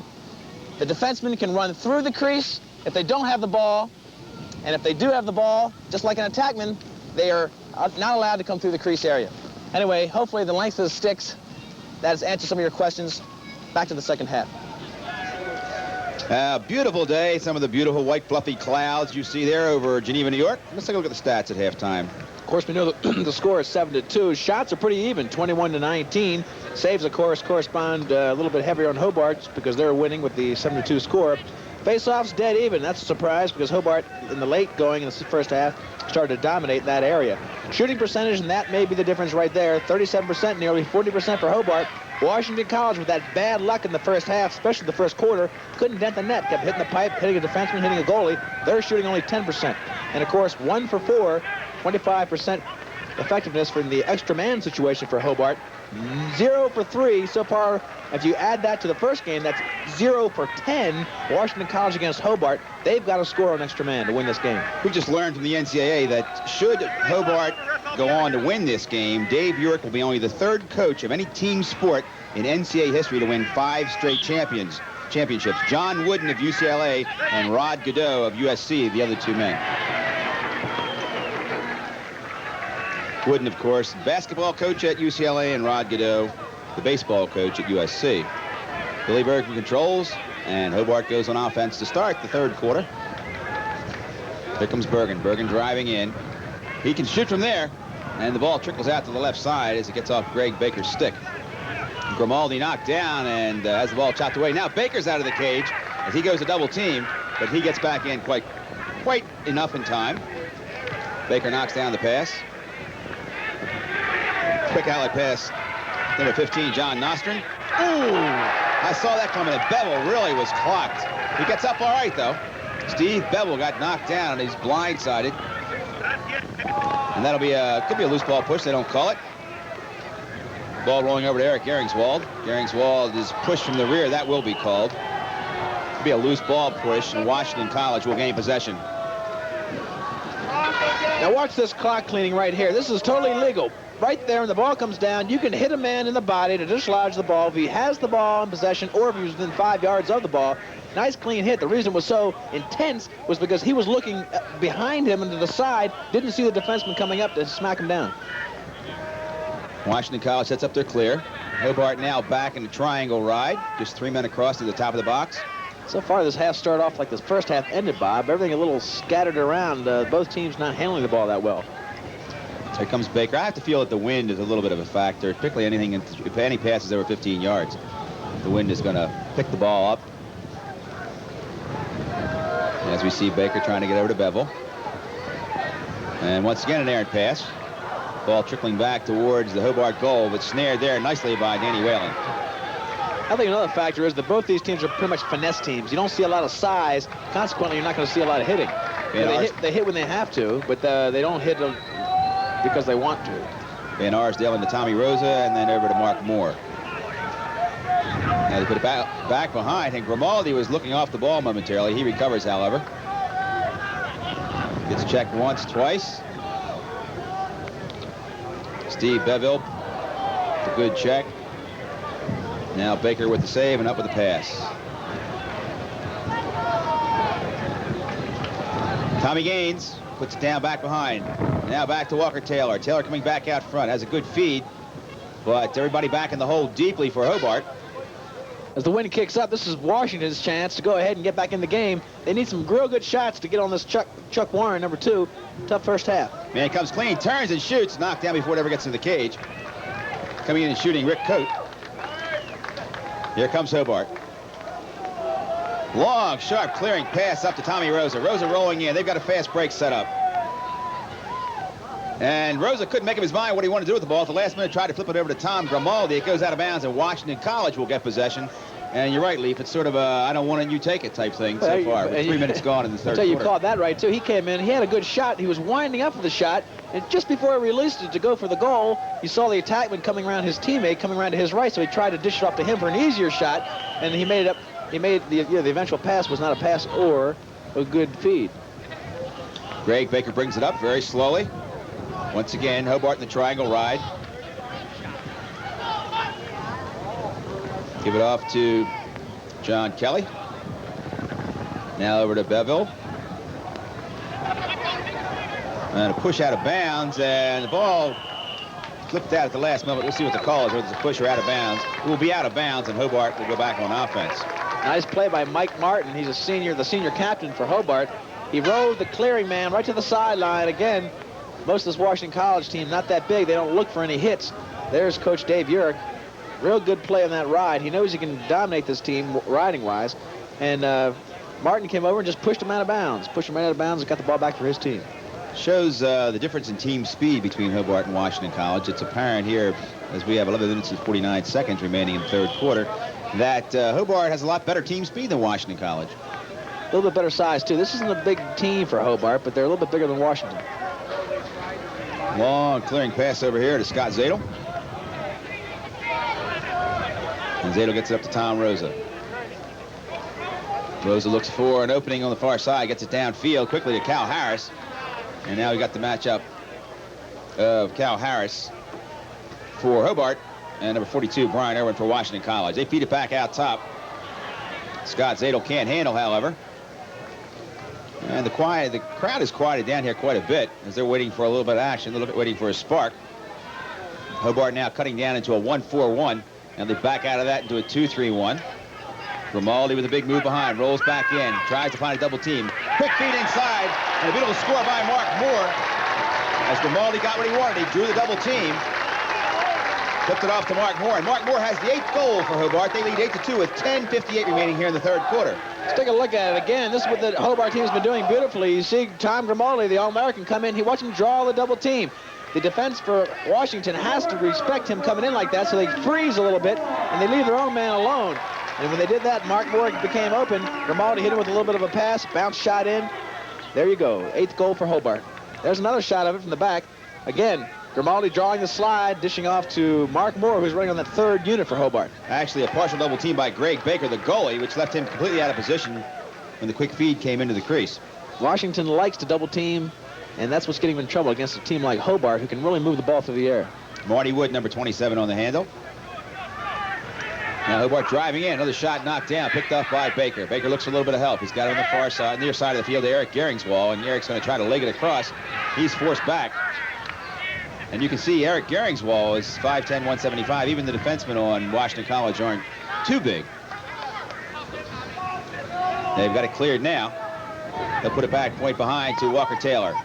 Taylor turns around, looks back out front, trying to find a little bit of help. It's being picked up there by Devin Arkeson. Now, number 19, Danny Ducar coming in. Ducar has the ball checked away, and a nice over-the-head check by Martin. But pops right up into the stick of Walker Taylor. Taylor looking back out front once again. Try to feed it out to the side. John Nostrin rolls in. He can fire from there and knocked down as Warren jumped up in the air. The ball bounced up, hit him in the feet, and it's still in play. Picked up by Washington College. They're rolling in. 2-on-1 on the nearest far side of the field. They put it back out front. A high shot by Nostrin, and the rebound almost goes in. And Warren gets in and gets out again. That time he got away with the in and out as both feet went out of the crease area, but he came back in quickly. Nice play by both teams, actually, on the crease area. Heads up all the way. Hobart comes out with it. Marty Wood with a long pass across the middle. Good hit inside. Takes away the shot. Still no possession. Gehringswall running it down the far side. He's going to have it cleared across the midfield line. Rolling in, looks back, can't find any help. Washington College attackman breaking back to the end line. And they get open. Dan Ducar receives the pass. There's Ducar again. Slow. He's a slow of feet. Doesn't have real quickness. Bounces one high over the cage. Makes himself a good target for the defenseman. I think he's got to move the ball in the air a little better. Ball checked away by Dan Whalen. He picks it up, looks up front, trying to find some help. He'll go far side. First it goes for the goalie. And they'll come upfield quickly with Marty Wood. There's a long clearing pass. That's going to be out of the stadium, I think. And kept in play nicely on a big hustle by Mark Van Arsdale. Van Arsdale has it. The goalie's out of the cage. Van Arsdale looks in front. Can't find anybody open. Now feeds the side. They try to pump it by with Grimaldi. He doesn't get it in there. And that time, Washington College dodges the bullet. Oh, Baker was real lucky. He came out and played the back line. The ball looked like it was going to roll out, but the real high grass kept it in. Baker went back and made a half-hearted attempt to get it, caught himself out of the cage, and Hobart almost got an easy goal. Washington College has the ball clear. Up to John Nostrin. Nostrin looking for help. Rolls in. He's about to be double-teamed. Gives it off behind. Over to Walker Taylor. Taylor coming back front. Back front. Contradiction in terms. Coming out front. Taylor, even though he's small, moves well. Now watch how this defenseman works over Ducar because he doesn't move that fast. He's too slow moving the ball, so he's a target all the time. Ducar pushes off a little bit, gets away with it, feeds backside.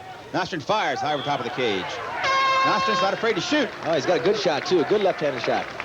He has one goal in this game. And everyone getting a little bit of windburn, a little bit of sunburn today.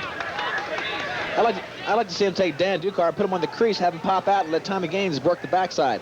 Here it is again. You see the shot go right next to the goal.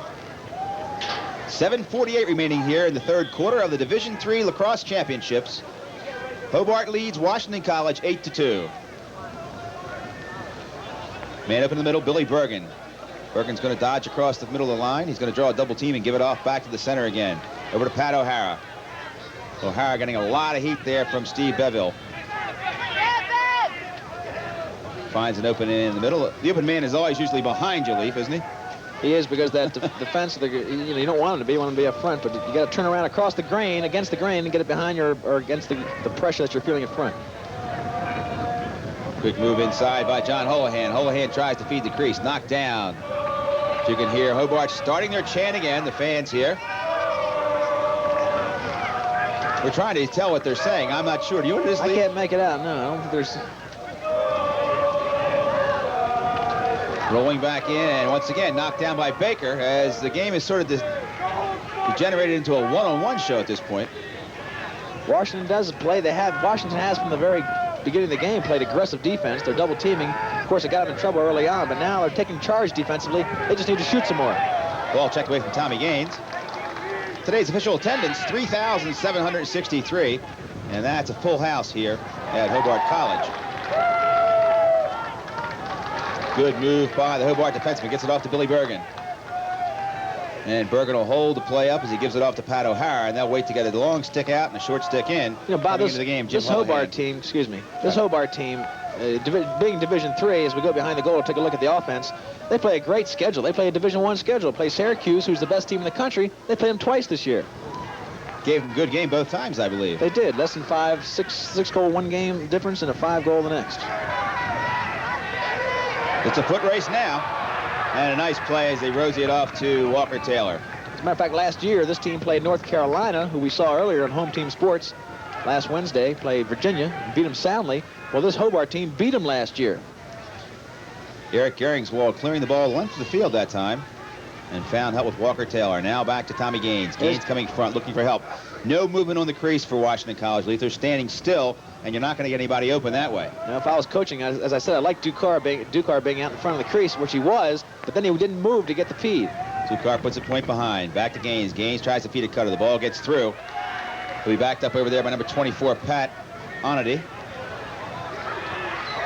Still no control. The ball rolls out of bounds. We'll wait the call. Ball go back to Washington College, but it was great hustle by the Hobart team. Number 23, Jim Houlihan. He's the first-team All-American, and that's one of the reasons why. He plays well off the ball like all great team players do. He came running up, out-hustled the Washington player, pushed the ball out of bounds, unfortunately, so it'll go back to Washington. Waiting now as the team substitute. New midfield units coming in for Washington College. Number 15, John Nostra. Number 30, Rick Soule. And number 46, Kevin Gilbin. And we're still holding it up. And now back to action. Seen a couple post-season tournament record holders on this field today. Greg Baker, the Washington College goalie, All-American goalie, holds the record for saves in a tournament game, 30. And he made that record 2 years ago in this very game against Hobart, championship game against Hobart. Two good moves by Rick Soule. Gets the ball across the midfield line. Inadvertent whistle. One of the officials thought perhaps Washington College was offside, but they indeed had 4 men back in front. in case. They gave him a penalty. Too many men back. Too safe. Waiting now for everyone to get on side, and Rick Soule put the ball in play 15 yards, maybe 10 yards outside the box. Gives it off to John Nostrom. Now back to Walker Taylor. Taylor wants to come front. Has the ball checked away. On a very nice check by number 35 for Hobart. And we do not have a number 35 listed on our roster, so we'll have to look and see what it was 35 later. is Kevin Zitch. The sophomore, he's 6 feet tall and 200 pounds. Fast break setup, and they throw it away. But just to talk about the mismatch, Bob, the Kevin Zitch, who just played Walker Taylor and stripped him of the ball, he's 6 feet, 200 pounds. He weighs a clear 50 pounds more than Walker Taylor and stands about 6 inches taller than he does, 7 inches taller. It's been a size mismatch in many situations here today. Hobart being a much bigger team at both ends of the field than Washington College. And it shows up in many situations. Steve Bevel puts it back to Greg Baker. You look at Coach Terry Corcoran, I bet you he was a hoss to handle. He's got great size. And coming around the cage, he sure was. Baker's got a 4 across clear now. Puts it over on the far side of the field to Rick Coate. Let him go. To Rick Soule. And good, quick clear. No opening, 2 men back in the hole. And that shot handled by Chuck Warren. Hobart got back in the hole very, very quickly. Nice shot, though, by Russ Locke. Here comes Soule. Soule can shoot with either hand. Draws a double team. Can't find anybody to dish off to. He'll have to take it back out of the box. He's eating a lot of plastic out there at this point. 3:39 remaining in the third quarter. It's Hobart 8, Washington College 2. Nice shot taken there by Ducar. He took a one-handed shot as he was knocked down. That wide of the goal, backed up by Washington College, however, and they'll get the ball back. Well, with 3.5 minutes left to go in the third quarter, the score is 8-2. Not much has happened in the third quarter. Washington College needs to get a few more shots off. It'd be nice if they could close the gap. 2 more goals here, and they're going to be in it. They'll be 8-4. Plenty of time. Trey D'Ambroggi on midfield now for Washington College, number 21. He'll go down and set up a post about 7 yards outside the goal. Still waiting now for a substitution. We're not quite sure what we're waiting on here. When the whistle blows to start play, that matchup again, you're going to see Kevin Zitch, a 6-foot, 200-pounder, against that gutty little Walker Taylor, 5'5", 150. Put it back behind to Tommy Gaines. Gaines coming front, has his man beat by a step, looks out for a feed, can't find anybody to give it off to. He'll put it back behind. Now decides against that, comes back in. And Hobart just playing excellent team defense here. Back out to John Kelly.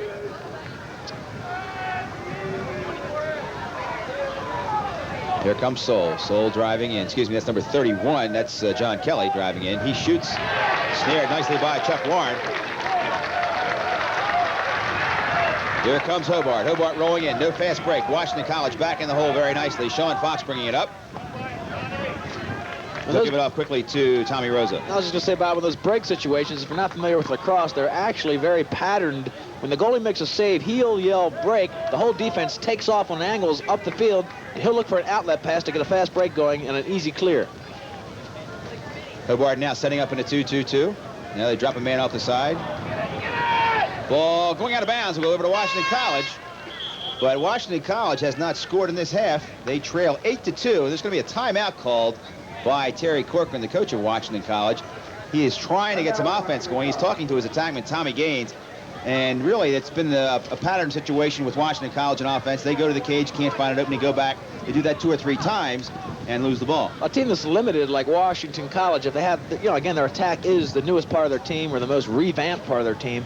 You only have so many guns, so you have to go with that strength. You don't have the liberty of going ahead and just going freelance and taking your opportunities when they happen. You have to kind of create something with what you have to do best. I think what they should do is take Tom Gaines, who's led them all the way this year, put him behind the goal, let him drive to the plane, and if he can get a shot off, fine. If he can dish it off, all the better.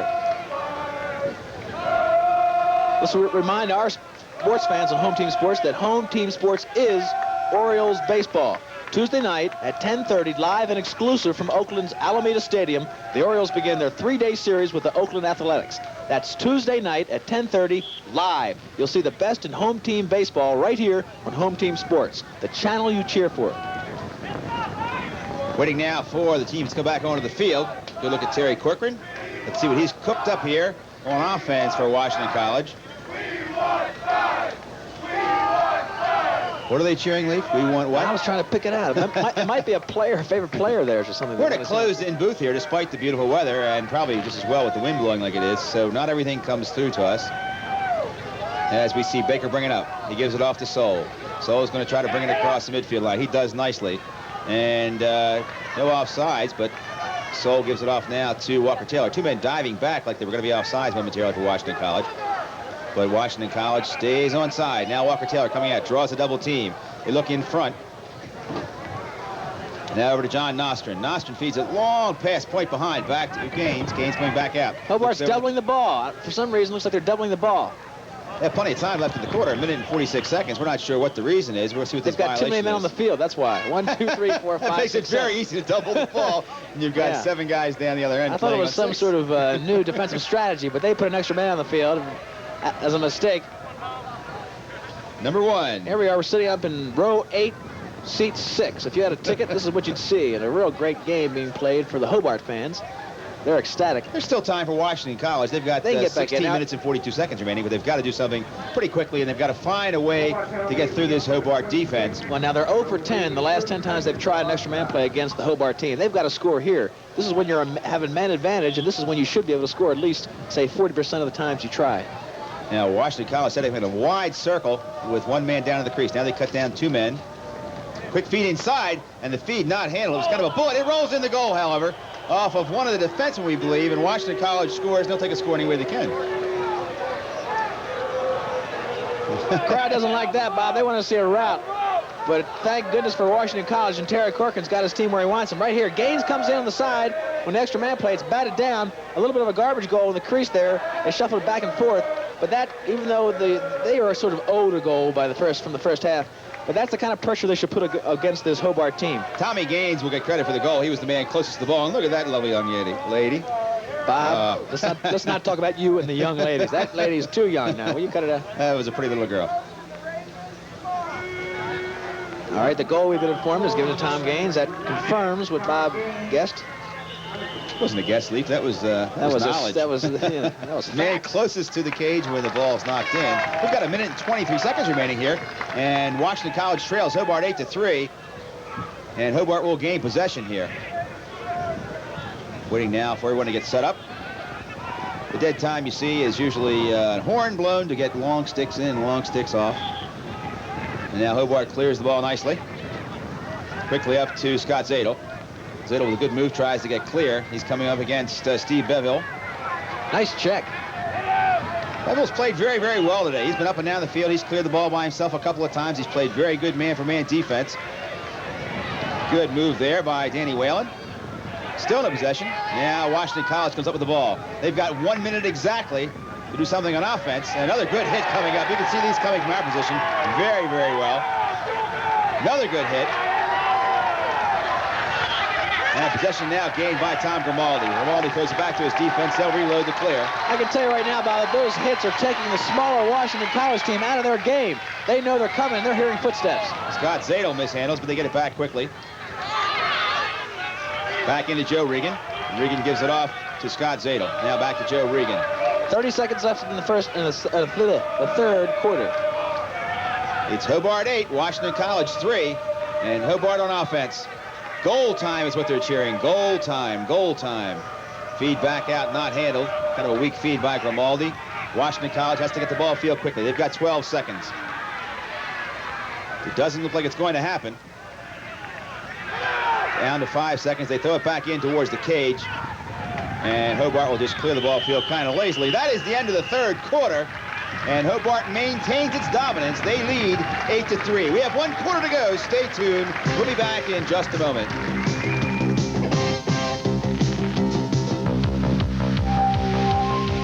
Home Team Sports is Home Team Baseball. Home Team Hockey.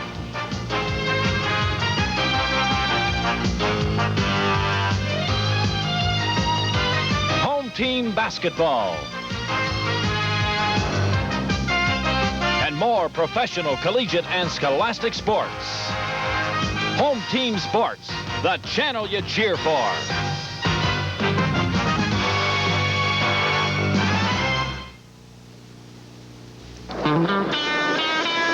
Shotgun Rapids, Idaho, and Old Milwaukee both mean something great to these guys.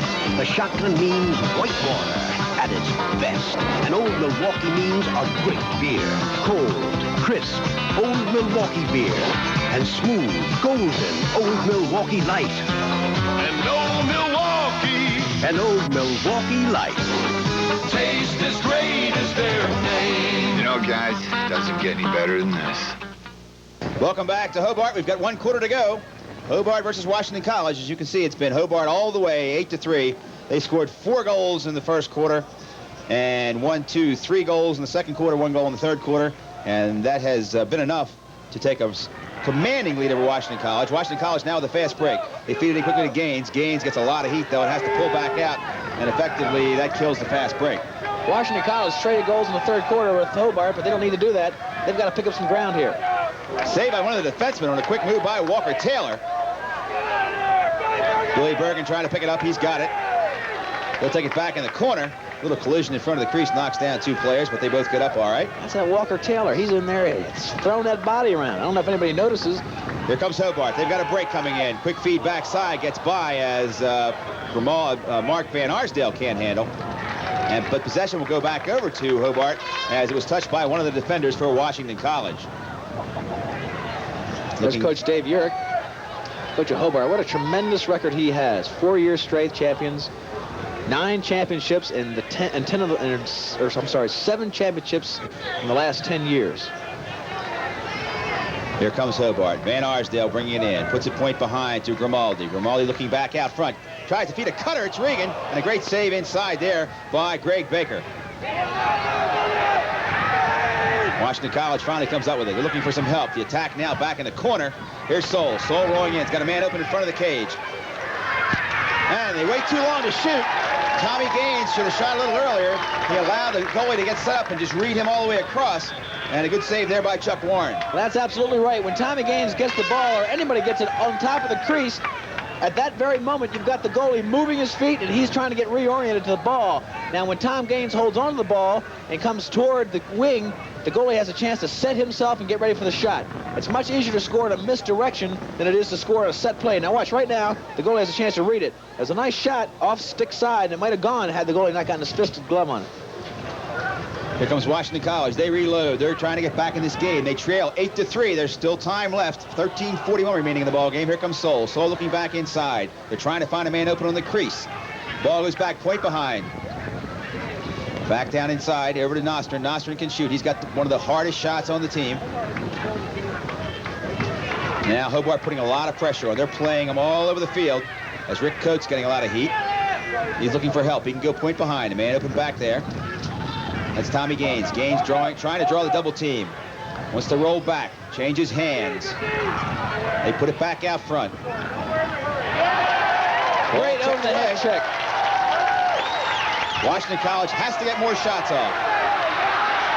Rick Coate there trying to get a little vengeance for having the ball checked away. Well, Dave Urick is furious. He felt that was a slash, uncontrolled swing. A little too rough, he thought. He's talking to the referees right now. He wants to see that kind of stuff put away with. Now here comes Hobart. Hobart looking inside. Wants to try to get a shot off quickly. Marty Wood with the ball. He'll hold it momentarily. He had a man still trailing the play. Now back behind to Van Arsdale. Van Arsdale driving it, pushes off with his free arm a little bit. Now back to Joe Regan. Regan feeds inside. Marty Wood. Beautiful cut. Marty Wood came off the crease. He's a senior from Lafayette, played Lafayette High. He moved from attack to midi last year. And this shows you some of his attack moves as he cuts off the crease. This is picture perfect. This is what Hobart does all the time. Take a look. Watch the crease area. There he comes. Marty Wood slashes off the crease, leaves his defenseman behind, the guy that was playing defense on him, and just bounces it past Greg Baker. And Greg Baker didn't have much of a chance on that kind of play. There it is again. That's the aftermath of it. When you get a good cut off the crease, it's darn tough to make the save because, again, you're redirecting your attention. And if it's a good quick stick, it's usually going to find a home. Hobart increases their margin. They lead 9-3. 12:26 remaining here in the ball game. Washington College can't come up with the ball, and it goes the other way. Devin Erickson coming up with it, rolling inside. No fast break, and a late check late in there takes the ball away. Still no possession. Now controlled by Hobart momentarily.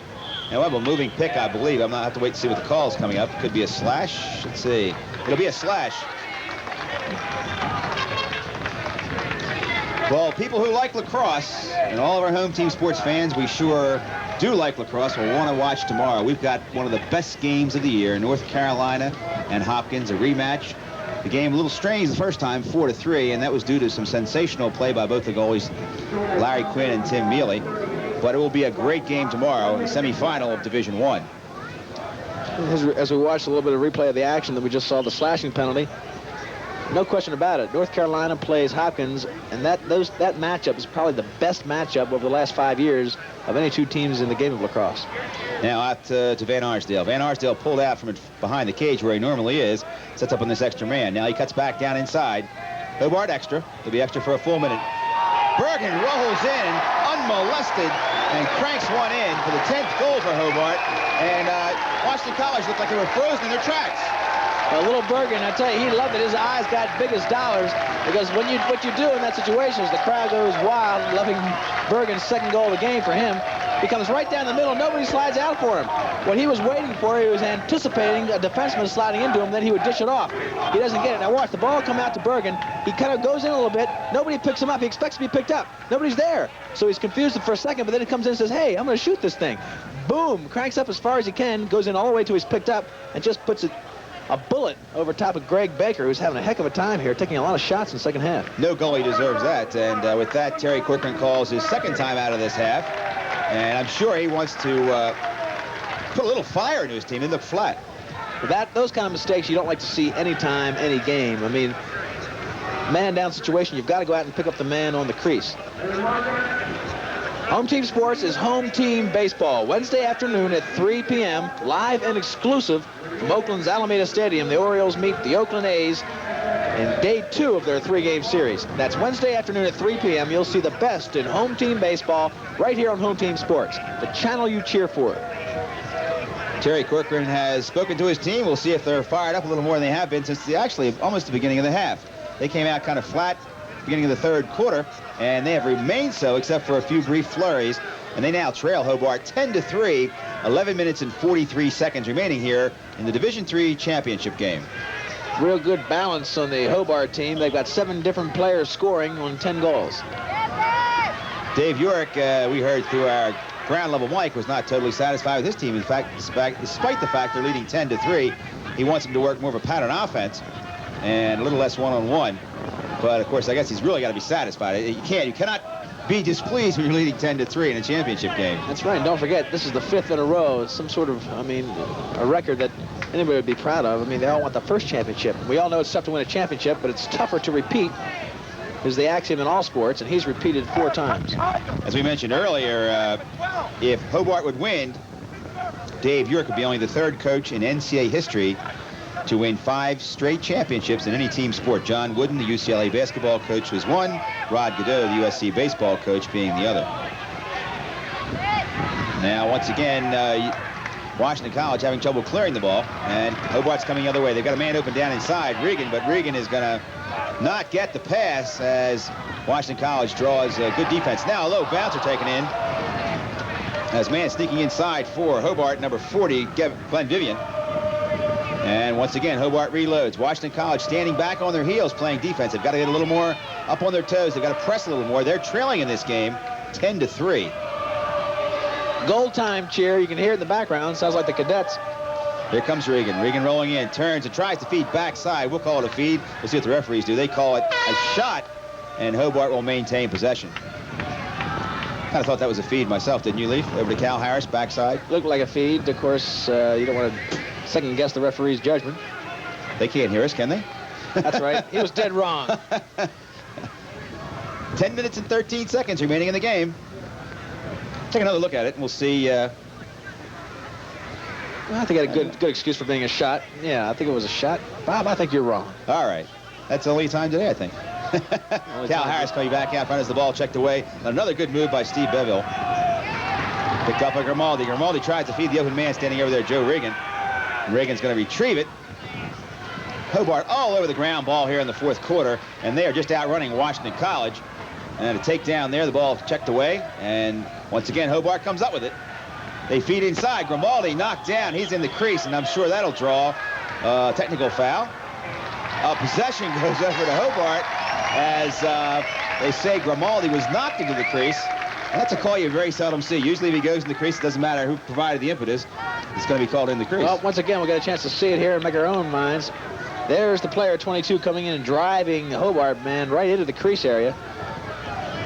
Well, whatever the call, Hobart gains possession. Here's Tom Grimaldi. You know, a lot of brothers have become successful and family followed to different colleges. It happens in all colleges. Tom Grimaldi, who you see on the screen, his brother scored the winning goal in overtime in the '82 championship versus the same Washington College. Larry coming out to get a new stick.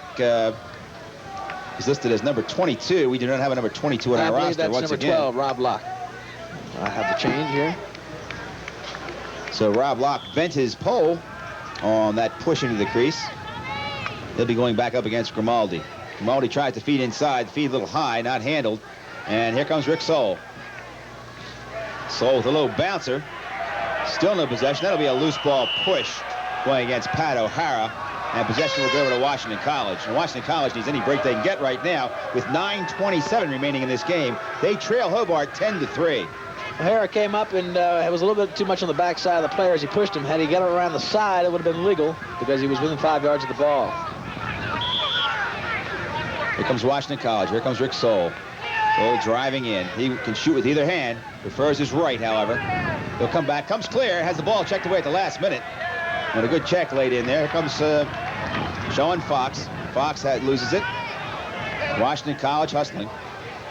John Nostrin rolling in, looking for some help. Puts it over to Soule. Soule does not handle on that one, however. And the possession will go back to Hobart. Soule took his eye off the ball, looking toward the crease to see where he was. He wanted to move in for a shot. But one thing he's done the whole game, Bob, he's got great tools, but he constantly waits too long to shoot it. He's had plenty of opportunities to go ahead and shoot, but he waits that second too long and gets double teamed. Washington College now still having trouble clearing the ball. It's been a problem for them all day long. Up to Eric Geringswald and back to Soule. Soule must still having a lot of problems with his stick at the moment. Now back in quickly to Rick Cote. Over to Tommy Gaines. Gaines is going to draw the penalty. It's a delay call, as we've told you before in lacrosse, until the ball hits the ground or a shot is taken. And as long as it stays in play, Play will continue, very similar to hockey. Another penalty, and that will be kind of a weak shot, and Washington College will have, I believe, a two-man advantage. We'll wait to see if they call that two men or a two-minute penalty and one man. We see two men going out, so Washington College will have a two-man advantage. Start off with Tom Gaines in the back working the ball, and of course the defenseman came J.C. Stein, 32. Here's 32. J.C. Stein is a sophomore from Amherst. Came in a little high, got a little up around the head area. Slash, and of course the late penalty gave Washington College a chance to score and also a chance to get another penalty, which they did get. About 1,000 fans came up from Chestertown, Maryland to see their team play, and they haven't had much to cheer about today. It's a long haul. It's about a 6-hour drive. At least. Oh, yeah, at least. They deserve better. It's a 6-hour drive back to get that should have been the halftime talk.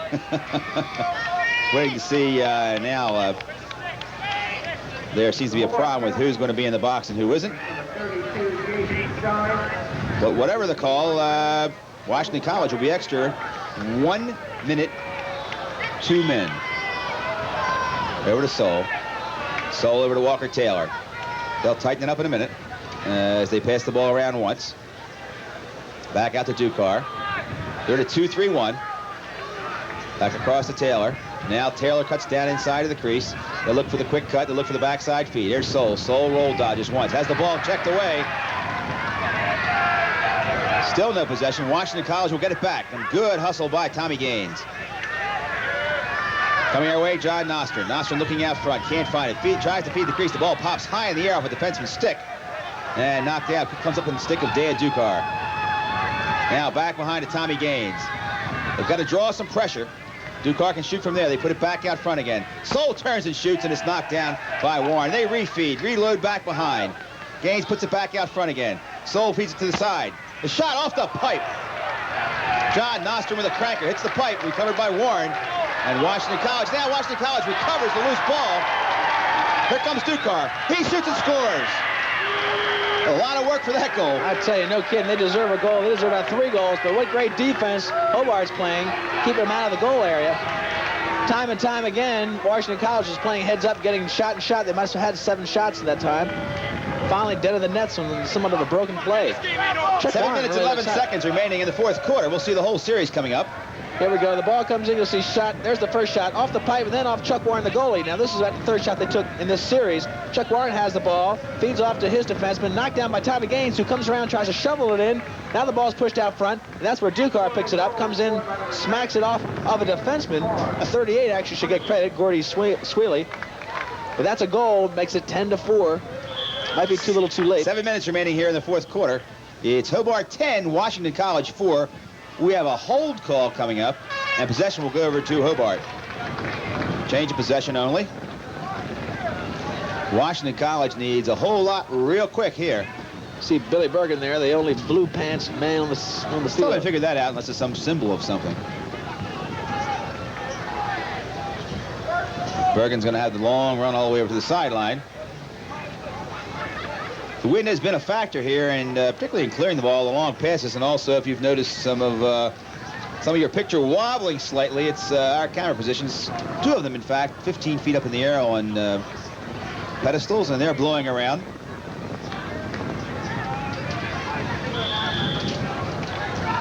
We just found out from our producer Joe Harlan that Billy Bergen is in fact wearing hockey pants with the pads in them due to an injury received earlier in the year. So we'll give him dispensation for not wearing the right color. Yeah, I think he got the injury in ice hockey, as a matter of fact. Here comes Mike Martin bringing it in. Finds an open man as the defenseman fell down. Block fell down for Washington College. That allowed Grimaldi to get the ball. Grimaldi pulls out. Gives it over to Jim Houlihan. Now to O'Hara. O'Hara, a little hop step. Gives it off on the side to Bergen. Back to Regan. Joe Regan, 22 goals and 9 assists. Tremendous output. Had a heck of a year. Dave Urick keeps him on the bench, doesn't start him, uses him as the 4th man, brings him in fresh as the game gets started, and he's right now is the 3rd leader in stats. Cal Harris draws a triple team, puts it back to Grimaldi. Grimaldi feeds inside on a beautiful cut by Regan, and Regan has his first goal of the afternoon. Well, that's why Regan's got 22 goals and 9 assists on the year. He's a smooth ball player, and that time he made a real nice cut. Again, Hobart, time and time again, using opportune cuts off the crease to get a feed from behind and dump it in. Let's take a look at Regan. He's a senior. Now watch as he comes in, takes the feed from behind with the whole defense out of position and just pumps it past. See the man behind the goal out of position. Now watch the defense sliding, totally out of position. 77 you see on the crease there, Steve Bevel, who actually lost him coming across, probably was doubling up from another man, but once the defense gets unsettled, if you can move the ball twice in the air, you'll usually get a good shot off. Illegal procedure called. Possession will go over to Washington College now. 6 minutes and 8 seconds remaining here in the ball game. It's Hobart 11, Washington College 4. And Hobart has led all the way. Led at 1.2 to nothing and then on to 4 to nothing. And they have not, it has not been close since then.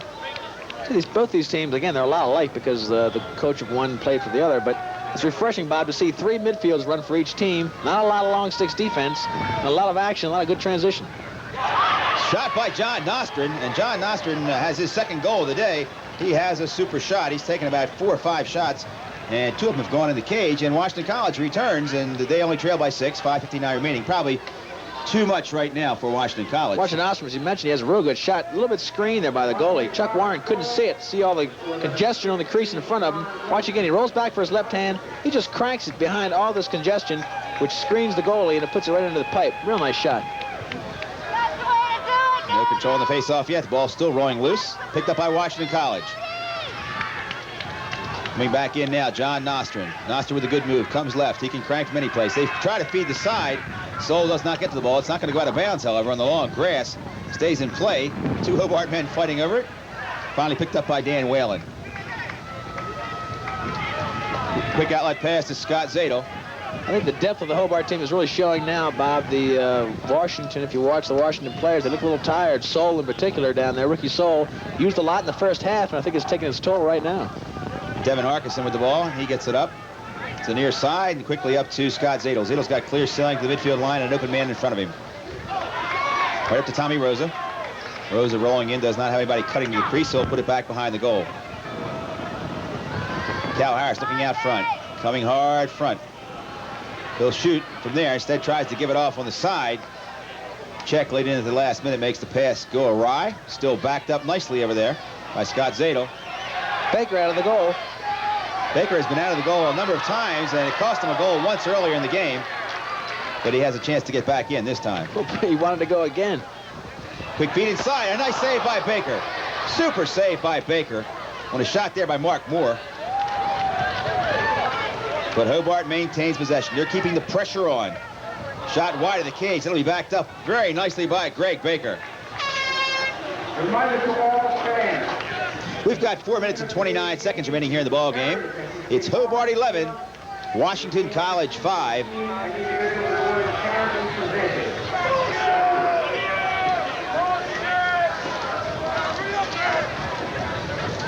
Waiting now for the teams to get set up. 4:29 remaining in the ball game. Being brought up very slowly by Rick Coate. Over to Baker.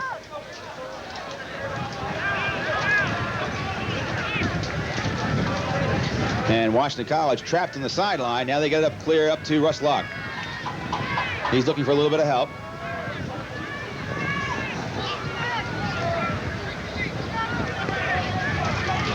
Now back out front. Here comes Rick Soul. Soul rolling in. Wants to shoot with his left hand. Has the ball checked away at the last minute. Still no possession. A little pushing and shoving, a little clanking of sticks on the helmets. Overrun by Walker Taylor. Not handled by Arkeson. Ball continuing to pop up in the air. Fast break coming in. Shot wide of the cage. That time, Mark Van Arsdale did not get the feed. I want to remind you, there's more lacrosse coming your way on Home Team Sports. Catch all the action of Lacrosse International Saturday, June the 9th.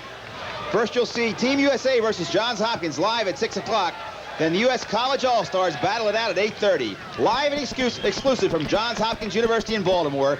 You'll see the best in Home Team Lacrosse right here on Home Team Sports, the channel you cheer for. Waiting now for the ball to be put back in play on the near side with Mark Van Arsdale. As Washington College gets back in. 6 long sticks. Van Arsdale takes the ball back point behind. 3 minutes and 29 seconds remaining in the game. O'Hara wants to crank from there. Shoots a good save in there by Baker. Baker looks for the quick outlet pass, finds it on the far side. It's Bevel. Bevel coming across, has a fast break, looks for a point man. Does not find it. He'll be pushed out of play to give it back over to Walker Taylor. Taylor back to Tommy Gaines. He doesn't handle. Gaines overruns it now. The tired legs of Washington College beginning to show. Hobart has run 3 midfields and sometimes 4 in this game. They've got fresh legs. Here comes O'Hara. O'Hara driving across the top of the box. Looks for some help. Finds a man cutting the crease. And a beautiful save by Baker. Recontrolled by Washington College. Coming up quickly for Washington College, number 21, Trey D'Ambrosi. Tries to feed a man on the wing. That's Walker Taylor. Throws the ball away, and Hobart will regain possession. A little under 3 minutes remaining in the ball game. It's Hobart 11, Washington College 5, and Coach Dave Urick will join other legends, John Wooden and Rod Godot, as the only one of 3 coaches in any team sport in NCAA history to win 5 straight national titles. Bob? Yeah, Leif. I'm down on the sideline, and I'm going to confirm what we thought about the Washington team. They're a little bit tired. They're coming off the field real winded, trying to get us low on the sideline to get back in to see some action. Long clearing pass, a beautiful clearing pass upfield as they feed right across the top of the box to Cal Harris. They feed inside, and a good shot and taken in there by number 25, Billy Kerr. And Billy Kerr has his first goal of the day. And now Hobart is just becoming a track meet at this point. Hobart outrunning Washington College, running 3 midfields, sometimes 4 midfields, and we'll see it again. The quick feed inside. And Kerr just cranks it over Baker as he was in good shooting range right in front of the cage. 2:28 remaining in the ball game. Hobart now leads 12-5. And Washington College will have to wait till next year. And now goalie Chuck Warren comes out of the game. He has played a sensational game in the goal. He's made some really key saves. And they give him a well-deserved round of applause here in Geneva. We'll see who the new goalie is going to be. We believe it to be Jim Hannon, number 3, a sophomore, 6'1", 175 from Garden City, Long Island. Bob, don't forget that there was a big question mark at the beginning of the year in the goal because Van Arnsdale was a 3-time All-American. He graduated, and they weren't so sure that this man could fill his shoes. He's done a heck of a job this season, I'll say that, and an outstanding job today. Greg Baker certainly has done a fine job, too, but he did not have all the support that Hobart gave to their goalie. Baker making some sensational saves, some acrobatic saves. But Hobart, just too many horses here today for Washington College. And Washington College certainly had a great season. Just getting to the final is worth noting. And they did that for the second time in the last 3 years. Out of bounds once again, and Hobart will go back on offense. Terry Corcoran a little frustrated down here on the sideline, pointing out to his team that things that are just, here you hear him yelling on the sideline, they're just doing things that they're too tired, they're making mistakes that they're just too tired to compensate for. Just don't have, again, the numbers to match that Hobart team. That's just like a military machine. They keep pumping players in. They change in wholesale units. They change a whole defensive unit at a time, a whole attack unit at a time. They're certainly skilled, but they're skilled all the way down along the bench. Now we see Greg Baker coming out of the game, and going to the game, number 43, Larry Boehm, a sophomore, 6 feet 150 from Deer Park, Long Island. And Greg Baker, this crowd, even though partisan through most of the game, crowd that displays great sportsmanship, giving Greg Baker a real good hand, and he certainly deserved it. We see Hobart now moving the ball back down on attack. They try to feed across. A lot of new faces in the lineup now for Hobart. On attack, number 14, Mike Boaventura, and also on attack, number 37, that's Rick Graham. As they throw the ball out of bounds, it'll go back over to Washington College. You know, Bob, even though this is the 5th year they've won the championship, they don't like any enthusiasm. You would think it was the first time ever. They're really charged up and excited about this victory today. Well, 5 straight championships have eluded a lot of the great teams. They've eluded the Pittsburgh Steelers. It may be eluding the New York Islanders, but it's not going to elude Hobart here today. As we've got 1 minute and 21 seconds remaining here in the ball game, and Hobart in a commanding lead 12-5. Hobart now trying to clear the ball. Rick Codell is going to try to bring it up. Gives it over to his new goalie in the game, Larry Boehm. And up to Belleville. Quick feed inside, not handled. A little push from behind. Russ Luck knocked down. And that will be a loose ball push. We're going to see that's going to be a technical foul called. And Washington College will have an extra man opportunity. Bob, Yeah, they've 30 just second called, penalty. Yeah. I'm sorry, they've just called in. The Hobart team wants to keep the team in there. They're making only one substitution. They want to keep the team. Well, now I see 3 going in, but the initial call was to keep the same guys in there, let them run out the string, and then run out the man down situation. We've got 59 seconds remaining here in the game. Washington College will be extra for 30 seconds of that. See if they can put 1 score on the board here. Get back to within 6. Washington College throwing it around the outside. They're setting up in a 2-3-1. The ball will go point behind. They'll cut 2 men down inside looking for an opening on the crease. They put it back out front. Soule shoots a nice save inside. And here comes Hobart.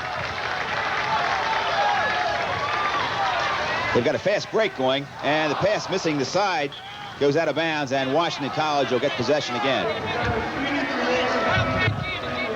Washington College had an outstanding season, really. They lost to this Hobart team earlier in the year, 13-8. Bob, they came up here with great expectations. Yeah, Lee. I'm sorry. You know, I talked about how they make wholesale changes. Dave Urich keeps everybody fresh. He has a whole defensive unit he puts in. He calls them the Wild Team. The first unit comes out, he puts the Wild Team in, and it's sort of like the Blue Team in the ACC basketball North Carolina squad. He gives the whole unit a fresh start, lets them go in there and go crazy, be aggressive for about maybe 3-4 minutes, and then puts his regulars back in. So the Wild Bunch is in right now. The Wild Bunch, eh? Okay. Wild Team, actually, they call it. Washington College still having trouble clearing the ball. We're down to 21 seconds remaining in the game. That pass picked off. Now we have a whistle call. It's going to be an offside going against, we believe, Washington College. Now we see now it's why it's an offside against Hobart, and Washington College will gain possession.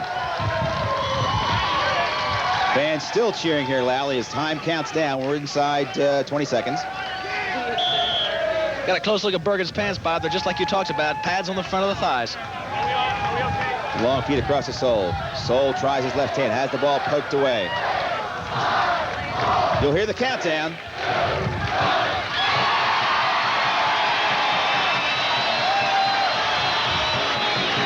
And so it's 5 straight NCAA Division III championships for Hobart College. And a nice gesture there. Coach Dave Urich, who coached Terry Corcoran, shakes his hand. And what can you say about Hobart College? They dominate Division III lacrosse and probably will for a number of years after. They have a fairly young team themselves, and they win this game 12-5. And a good look at the Hobart team. They have earned this victory today as they earned their place in this championship game. They have now won 41 straight Division III lacrosse games.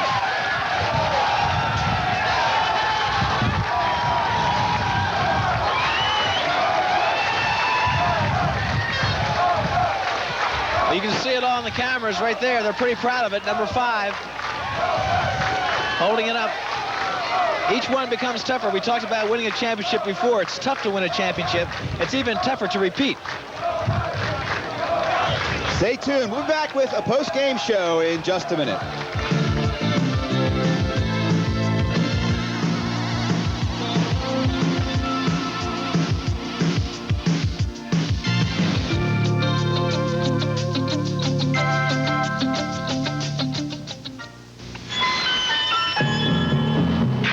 Fighters aren't born.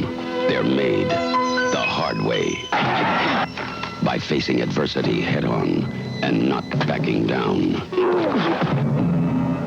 The fighting spirit. See it up close with a ticket to the Washington Federals. Call today. Sunday afternoon, May 20th at 2:30, the Federals face the San Antonio Gunslingers. I'd sure like another Stroh's. Oh, wait. Alex? 2 cold Stroh's. Where do you see this? Just open the refrigerator. Just open 1 bottle. Just open the other. Now he's pouring yours. Now he's pouring mine. Alex, you better be drinking your water. From one beer lover to another Stroh's. You're listening to the presentation of the most valuable player trophy, and we're not quite sure who is this point. I believe it will be Chuck Warren. We have not heard because of the roar of the crowd, and we're pretty sure it's Chuck Warren, the goalie for Hobart. Let's go down to the scoring very quickly for you. Hobart, Tom Grimaldi, 1 goal. Cal Harris, 2 goals. Mark Van Arsdale, 1 goal. Joe Regan, 1 goal. Pat O'Hara, 2 goals. Bill Bergen, 2 goals. Billy Kerr, 1 goal. Mark Moore, 1 goal. Marty Wood, 1 goal. For Washington College, Tommy Gaines, 2 goals. Dan Ducar, 1 goal. And John Nostrin, 2 goals. Started off very quickly for Hobart. They led 2-0, then moved out to a 4-0 lead. Washington College then moved into, trailed 4-2.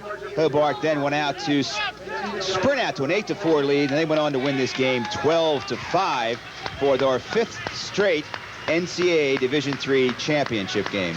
And you're seeing the ceremony down on the field as Hobart receives their Division III championship trophy, and Chuck Warren receives his award as the most valuable player in this game. It's the presentation of the Division III trophy. Mike Hanna on your left with trophy in hand, and Jim Grube, representative of the NCAA, and Dave York to his right, to our right, excuse me. NCAA Division III National Championship to Hobart.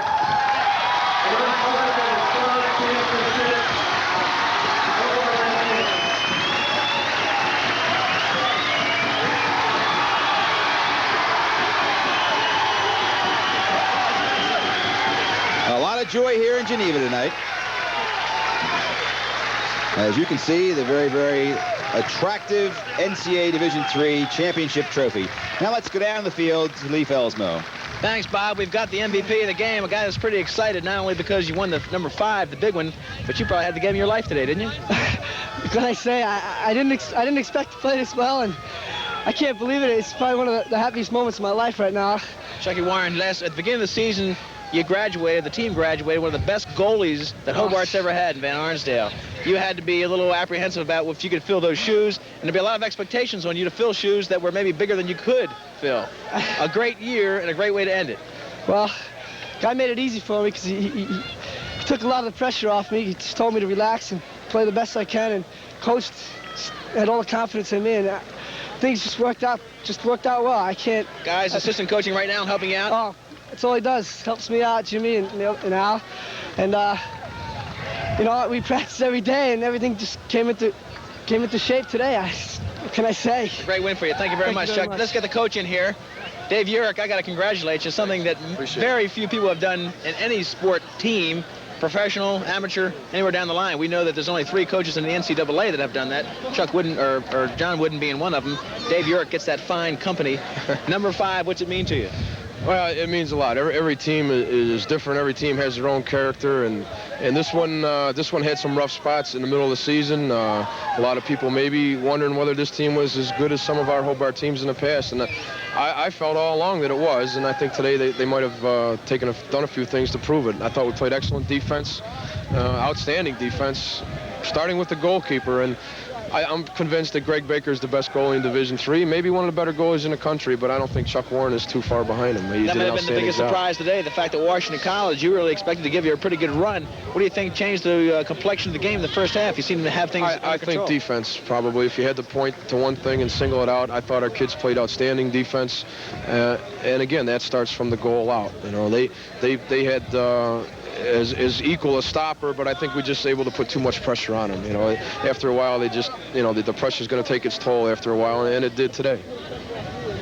Okay, we're going to try to get Mike Hanna with the trophy if we can find him. But first, here he is. Let's bring him in.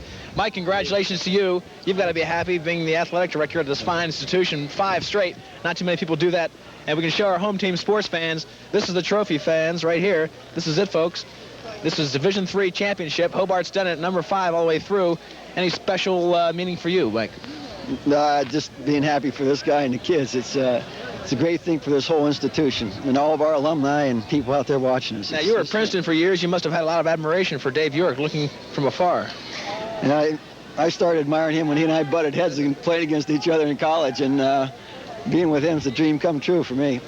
All right, this team, where do they go from here, Dave? You've got guys coming back.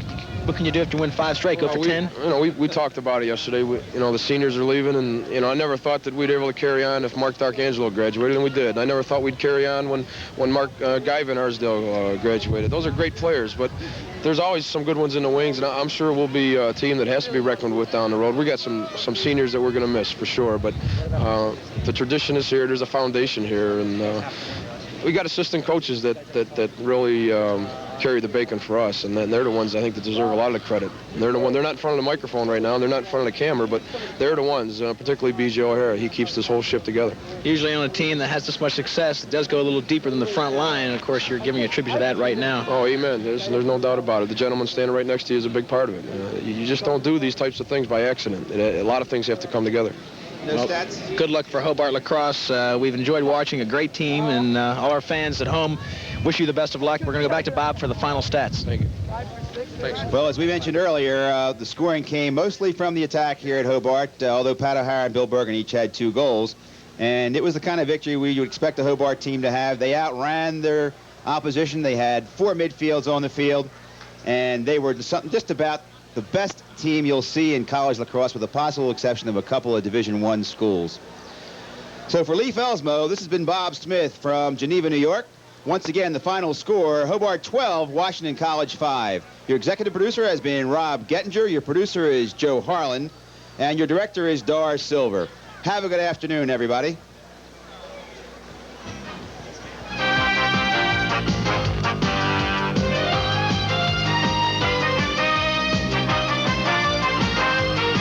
Today, the Hobart Statesmen, who defended the Division III lacrosse crown they've held since 1980.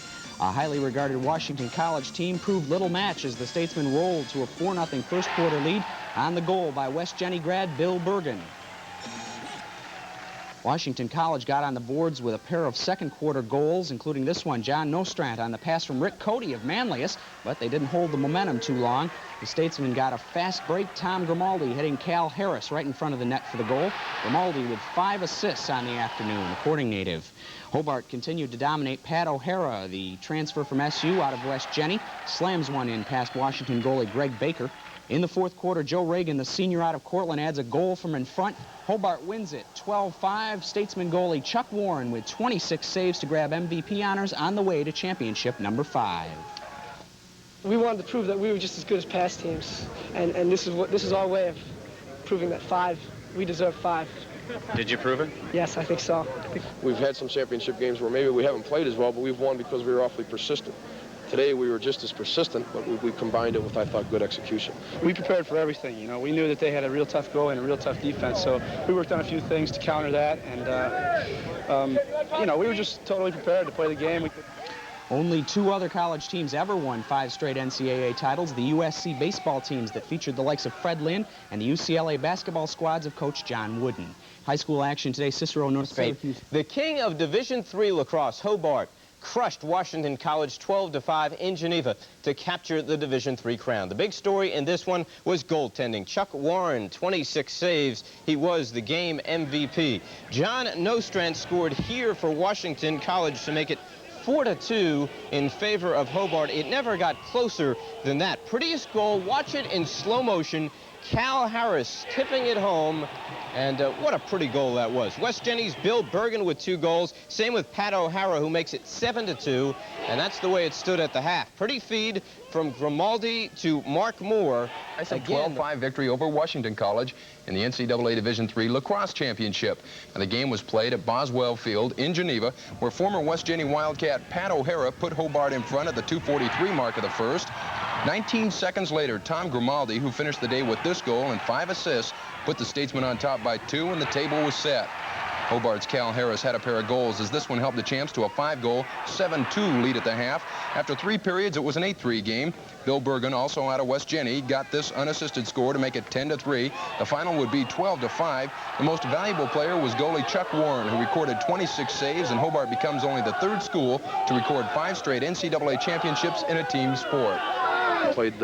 We've played well last year in the championship game, and I thought today we played almost equally as well, maybe even better defensively. You know, we've had some championship games where maybe we haven't played as well, but we've won because we were awfully persistent. Last year was a pleasure, you know.